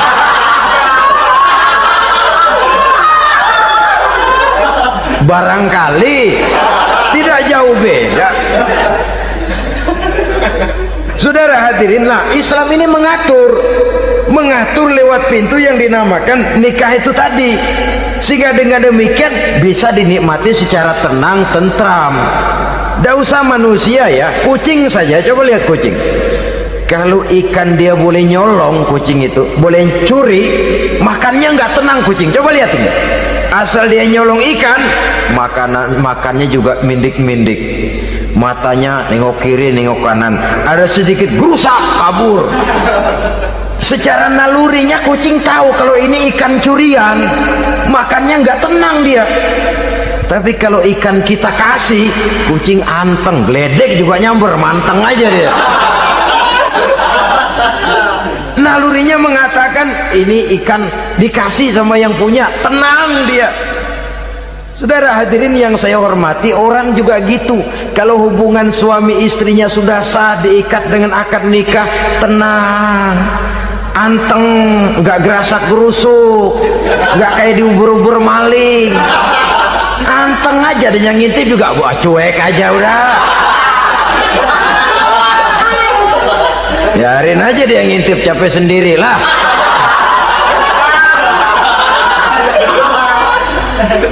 Tapi kalau nyuri-nyuri, coba lihat dah. Mana di kebun banyak nyamuk, hansip mukul tiang listrik, dia yang bingung. Islam ini sesungguhnya memudahkan jalan, saudara-saudara. Jadi sebagai social agent, wanita bisa berperan untuk itu. Apalagi untuk hal-hal yang menyangkut wawasan kemanusiaan, di mana kaum wanita karena emosinya lebih tinggi daripada kaum laki-laki, dia sangat peka terhadap masalah-masalah yang menyangkut kemanusiaan. Hatinya mudah tergugah, perasaannya cepat terenyuh. Dengan penderitaan dia cepat tergugah. Dia bisa menjadi social agent tanpa harus melupakan fungsi utama sebagai istri dan sebagai ibu dari anak-anaknya, sebagai istri dari suaminya. Saudara hadirin yang saya muliakan, dahulu Al-Quran pernah menceritakan betapa istri-istri pembesar di istana mewah di zaman Nabi Yusuf. Kalau istilah sekarang nyonya-nyonya jet set, nyonya-nyonya VIP, betapa mereka mau memporak-porandakan keimanan seorang pemuda seperti halnya Nabi Yusuf alaihi salam. Dan Nabi Yusuf kemudian ternyata tidak mau jadi gigolo yang kerjanya hanya menyenangkan wanita-wanita jet set kelas VIP ini tadi. Sesungguhnya ini cuma satu simbol yang kejadiannya bisa saja terjadi pada zaman modern dalam versi dan kondisi yang berbeda. Namun bagaimanapun juga, wanita dengan peranannya sebagai social agent, sebagai penggerak masyarakat, sangat besar pengaruhnya dalam ikut mewarnai perkembangan suatu negara.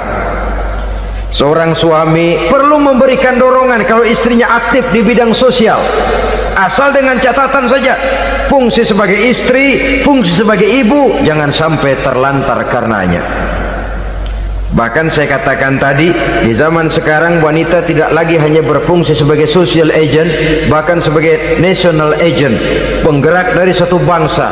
Muncul wanita-wanita yang jadi menteri, yang jadi anggota DPR, bahkan yang jadi kepala desa dan lain sebagainya. Secara umum memang ar-rijal qawwamuna 'alan nisa. Laki-laki adalah pembimbing bagi kaum wanita karena kelebihan fisik biologis, kelebihan kemampuan intelektual dan lain sebagainya. Namun wanita pun boleh saja menjadi social agent sepanjang catatan yang saya sampaikan tadi. Jangan sampai melupakan kodrat kewanitaan, jangan sampai mengalahkan fungsi sebagai istri dari suaminya, sebagai ibu daripada anak-anaknya. Nah, kemudian fungsi yang keempat di bidang ilmu pengetahuan. Islam memberikan kesempatan yang sama kepada kaum wanita. Talabul ilmi faridatun ala kulli muslimin wa muslimatin. Menuntut ilmu itu wajib hukumnya bagi orang Islam, baik laki-laki maupun perempuan. Sampai dibentuk kalimat pengecua khusus ini, muslimin wa muslimatin, bagi muslim laki-laki, bagi muslim perempuan. Dan alhamdulillah, kalau dulu di zaman Raden Ajeng Kartini nasib perempuan berada di balik pintu yang digembok rapat-rapat, siklusnya berputar cuma sumur dapur kasur, kasur sumur dapur, dapur sumur kasur. Melingkar di situ satu saja peranan kaum wanita. Memberontak jiwa Raden Ajeng Kartini, menuntut persamaan bahwa wanita berhak maju sama dengan laki-laki. Entah Islam sejak 14 abad yang lalu sudah mencanangkan ini, menuntut ilmu wajib bagi laki-laki dan perempuan beragama Islam. Orang Islam baik dia laki-laki, baik dia perempuan, wajib menuntut ilmu. Ilmu dalam artian umum, tidak hanya sekedar fikih tauhidnya, ya di bidang kedokteran, di bidang teknik, di bidang hukum dan lain sebagainya. Ini yang perlu dibanggakan. Kalau perlu, ini yang perlu diadakan kontes IQ. Wanita yang paling berprestasi di bidang ilmiah, wanita yang punya prestasi di bidang menjaga kelestarian lingkungan hidup, wanita yang punya prestasi menggerakkan sosial, menyantuni yatim piatu, memelihara kesehatan. Adakan kontes macam itu untuk mendorong. Ini enggak, kalau kontes yang diukur betis, bibir, pinggul, payudara, lubang hidung, ukur sekalian. Apa manfaatnya dan apa unsur pendidikan yang ada di dalamnya? Tidak menguntungkan, tidak mendidik, dan tidak membawa manfaat. Kecuali lalu yang timbul pola hidup konsumen, pola hidup konsumer, pola hidup yang material, pola hidup yang pola hidup yang gemerlapan. Ya, kalau oleh anak-anak muda yang terjangkau. Kalau tidak, dia hanyut ditelan mimpinya.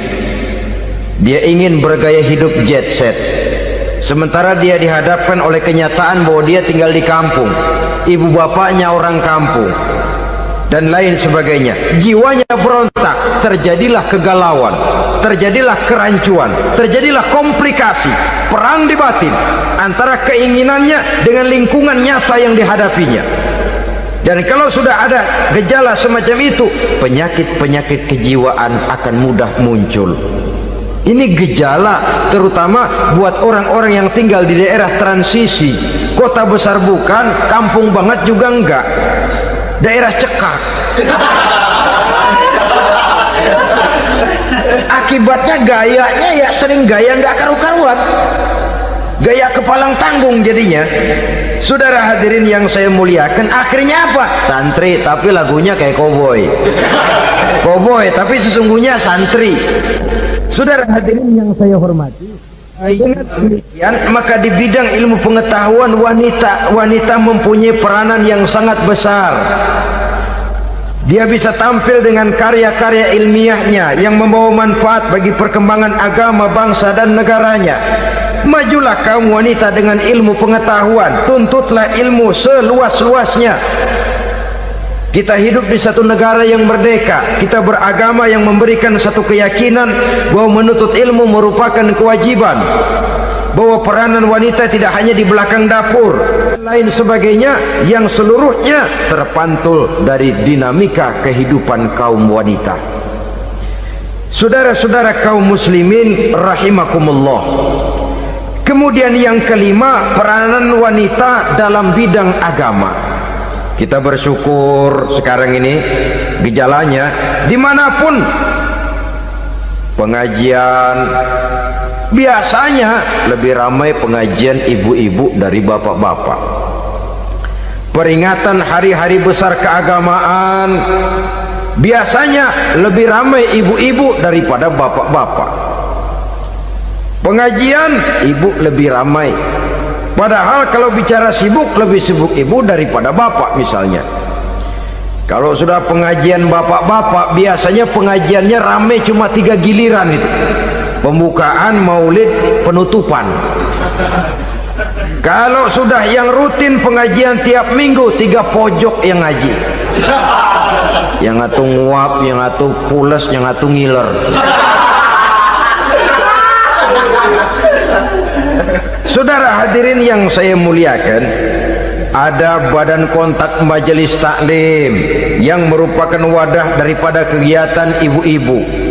Ada Ittihadul Muballighat, Persatuan Muballighat, ada Persatuan Para Asatizah, dan macam-macam lagi peranan ibu-ibu di dalam kehidupan beragama. Tapi sesungguhnya harus dimulai dari bagaimana si ibu mewariskan jiwa agama kepada anak-anaknya di rumah tangganya. Kalau itu gagal, dia mau melangkah ke masyarakat, dia sudah gagal sejak awal sesungguhnya. Keberhasilannya dia menata masyarakat akan mengakibatkan dia nanti bernasib seperti Nabi Nuh, berhasil mengajak beberapa orang kafir mengikuti ajarannya, tapi gagal mengislamkan putranya sendiri Kan'an.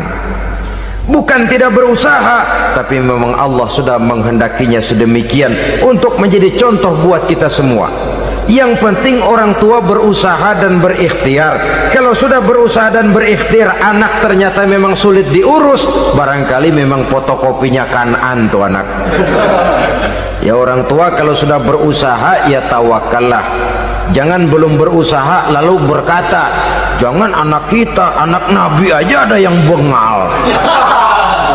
Ngajar tidak mau, mengajar anak tidak mau, mendidik anak tidak mau, lalu mencontoh Nabi, salah kaprah namanya. Kaum wanita bisa berperan di dalam agama. Ketika Rasul hijrah, itu kan beliau tidak langsung ke Madinah. Dari Mekah itu beliau mengambil jalan arah ke kiri menuju Gua Sur. Ini dalam strategi militer punya makna sendiri. Jenderal yang ulung, ahli strategi militer ini. Di Gua Sur sana beliau tinggal 2 hari 3 malam. Siapa yang membawa makanan ke Gua Sur? Siapa yang menjadi kurir untuk mengintai kegiatan-kegiatan Quraisy setelah Nabi berangkat hijrah? Asma, putri Abu Bakar Siddiq radhiyallahu anhu. Jadi kurir, jadi spion, membawa makanan untuk Rasul dan ayahnya di Gua Sur. Ini peranan wanita di tengah bahaya, di tengah keadaan posisi terjepit. Rasul di dalam gua, diamatinya keadaan Quraisy, dilaporkannya kepada Rasul. Jasa seorang wanita bernama Asma, putri dari Abu Bakar Siddiq radhiyallahu anhu. Rabi'atul Adawiyah, seorang sayyidah sufiyah, ahli tasawuf yang terkenal dengan ajaran cintanya kepada Tuhan. Dia bisa menjadi tokoh wanita dalam gerakan sufi oleh karena kegiatannya di bidang agama, dalam arti mujahadahnya kepada Allah Subhanahu wa taala. Dia korbankan bagian besar daripada hidupnya untuk mengabdi kepada Allah. Setelah suaminya meninggal, seumur hidup dia tidak pernah nikah lagi. Bukan tidak cantik, cantik. Bukan tidak ada yang mau, banyak yang meminang. Bahkan diantaranya termasuk Sufyan Tsauri, seorang tokoh juga, pernah mencoba meminang beliau. Kata Sufyan, Rabi'ah, bagaimana? Kamu kan janda? Iya. Lalu, saya kan duda. Jadi bagaimana? Daripada kita masing-masing sendiri-sendiri, kan lebih baik kita join. Maksud kamu apa? Saya mau meminang kamu. Boleh. Tapi mas kawinnya saya minta engkau jawab 4 pertanyaan saya. Kalau bisa, diri saya seutuhnya saya berikan kepada kamu. Kalau tidak, tidak usah saja. In ajabtani fi 4 masail fa ana laka. Kalau engkau sanggup menjawab 4 pertanyaan saya, seluruh diri saya bulat-bulat saya serahkan kepada kamu. Yang pertama, Sufyan, semua orang kan bakalan mati. Iya.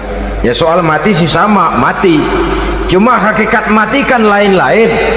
Ada yang matinya itu husnul khatimah, mati baik di akhirnya. Lagi ngaji mati, lagi baca Quran mati, lagi sholat mati, lagi dengar ceramah mati, lagi sodakoh mati. Itu mati-mati yang su'ul khatimah. Ada yang mati itu mati yang husnul khatimah, maksud saya. Ada mati itu yang disebut su'ul khatimah, jelek di penghujungnya. Lagi nyekek botol mampus, lagi banting kartu plak plak habis, lagi makan riba mati, lagi zina mati, lagi nipu mati. Kira-kira kalau saya nanti mati, su'ul khatimah apa husnul khatimah? Loh, saya nggak tahu, kamu mati saja belum. Tidak bisa kamu jawab, tidak bisa. Yang kedua, setelah mati kita masuk ke alam kubur. Di kubur kita akan dapat nikmat kubur atau azab kubur. Hari itu kira-kira saya dapat nikmat apa dapat azab? Saya tidak tahu. Di padang mahsyar setelah ditimbang kita dapat kitab di tangan kanan kalau baik, di tangan kiri atau dari belakang kalau jahat. Hari itu saya dapat kitab di tangan kiri apa tangan kanan? Saya nggak tahu. Yang keempat, orang akan lewat di atas sirat. Yang selamat sampai surga, yang celaka sampai ke neraka. Kira-kira saya yang selamat apa yang celaka? Wah, kata Sofyan, gua nggak tahu, udah butak dah lempangan itu deh. Kalau kau tidak tahu, Sofyan, tidak bisa jawab 4 pertanyaan ini, maaf saja, lamaranmu saya tolak dan saya tidak akan nikah. Ini yang saya khawatir. Maka dia terkenal sebagai Sayyidah Sufiyah, tokoh wanita dalam dunia sufi. Dan artinya wanita bisa berperan banyak dalam bidang agama, sebagai pengasuh majelis taklim, sebagai pengasuh yatim piatu, sebagai gerakan-gerakan keagamaan yang positif dan lain sebagainya. Ini dimungkinkan karena Islam menunjang harkat dan martabat kaum wanita. Maka majulah kaum wanita Islam Indonesia dengan tetap menjaga kodrat kewanitaannya. Inilah yang kita sampaikan pada kesempatan ini. Terima kasih atas segala perhatian, mohon maaf atas segala kekurangan. Wassalamualaikum warahmatullahi wabarakatuh.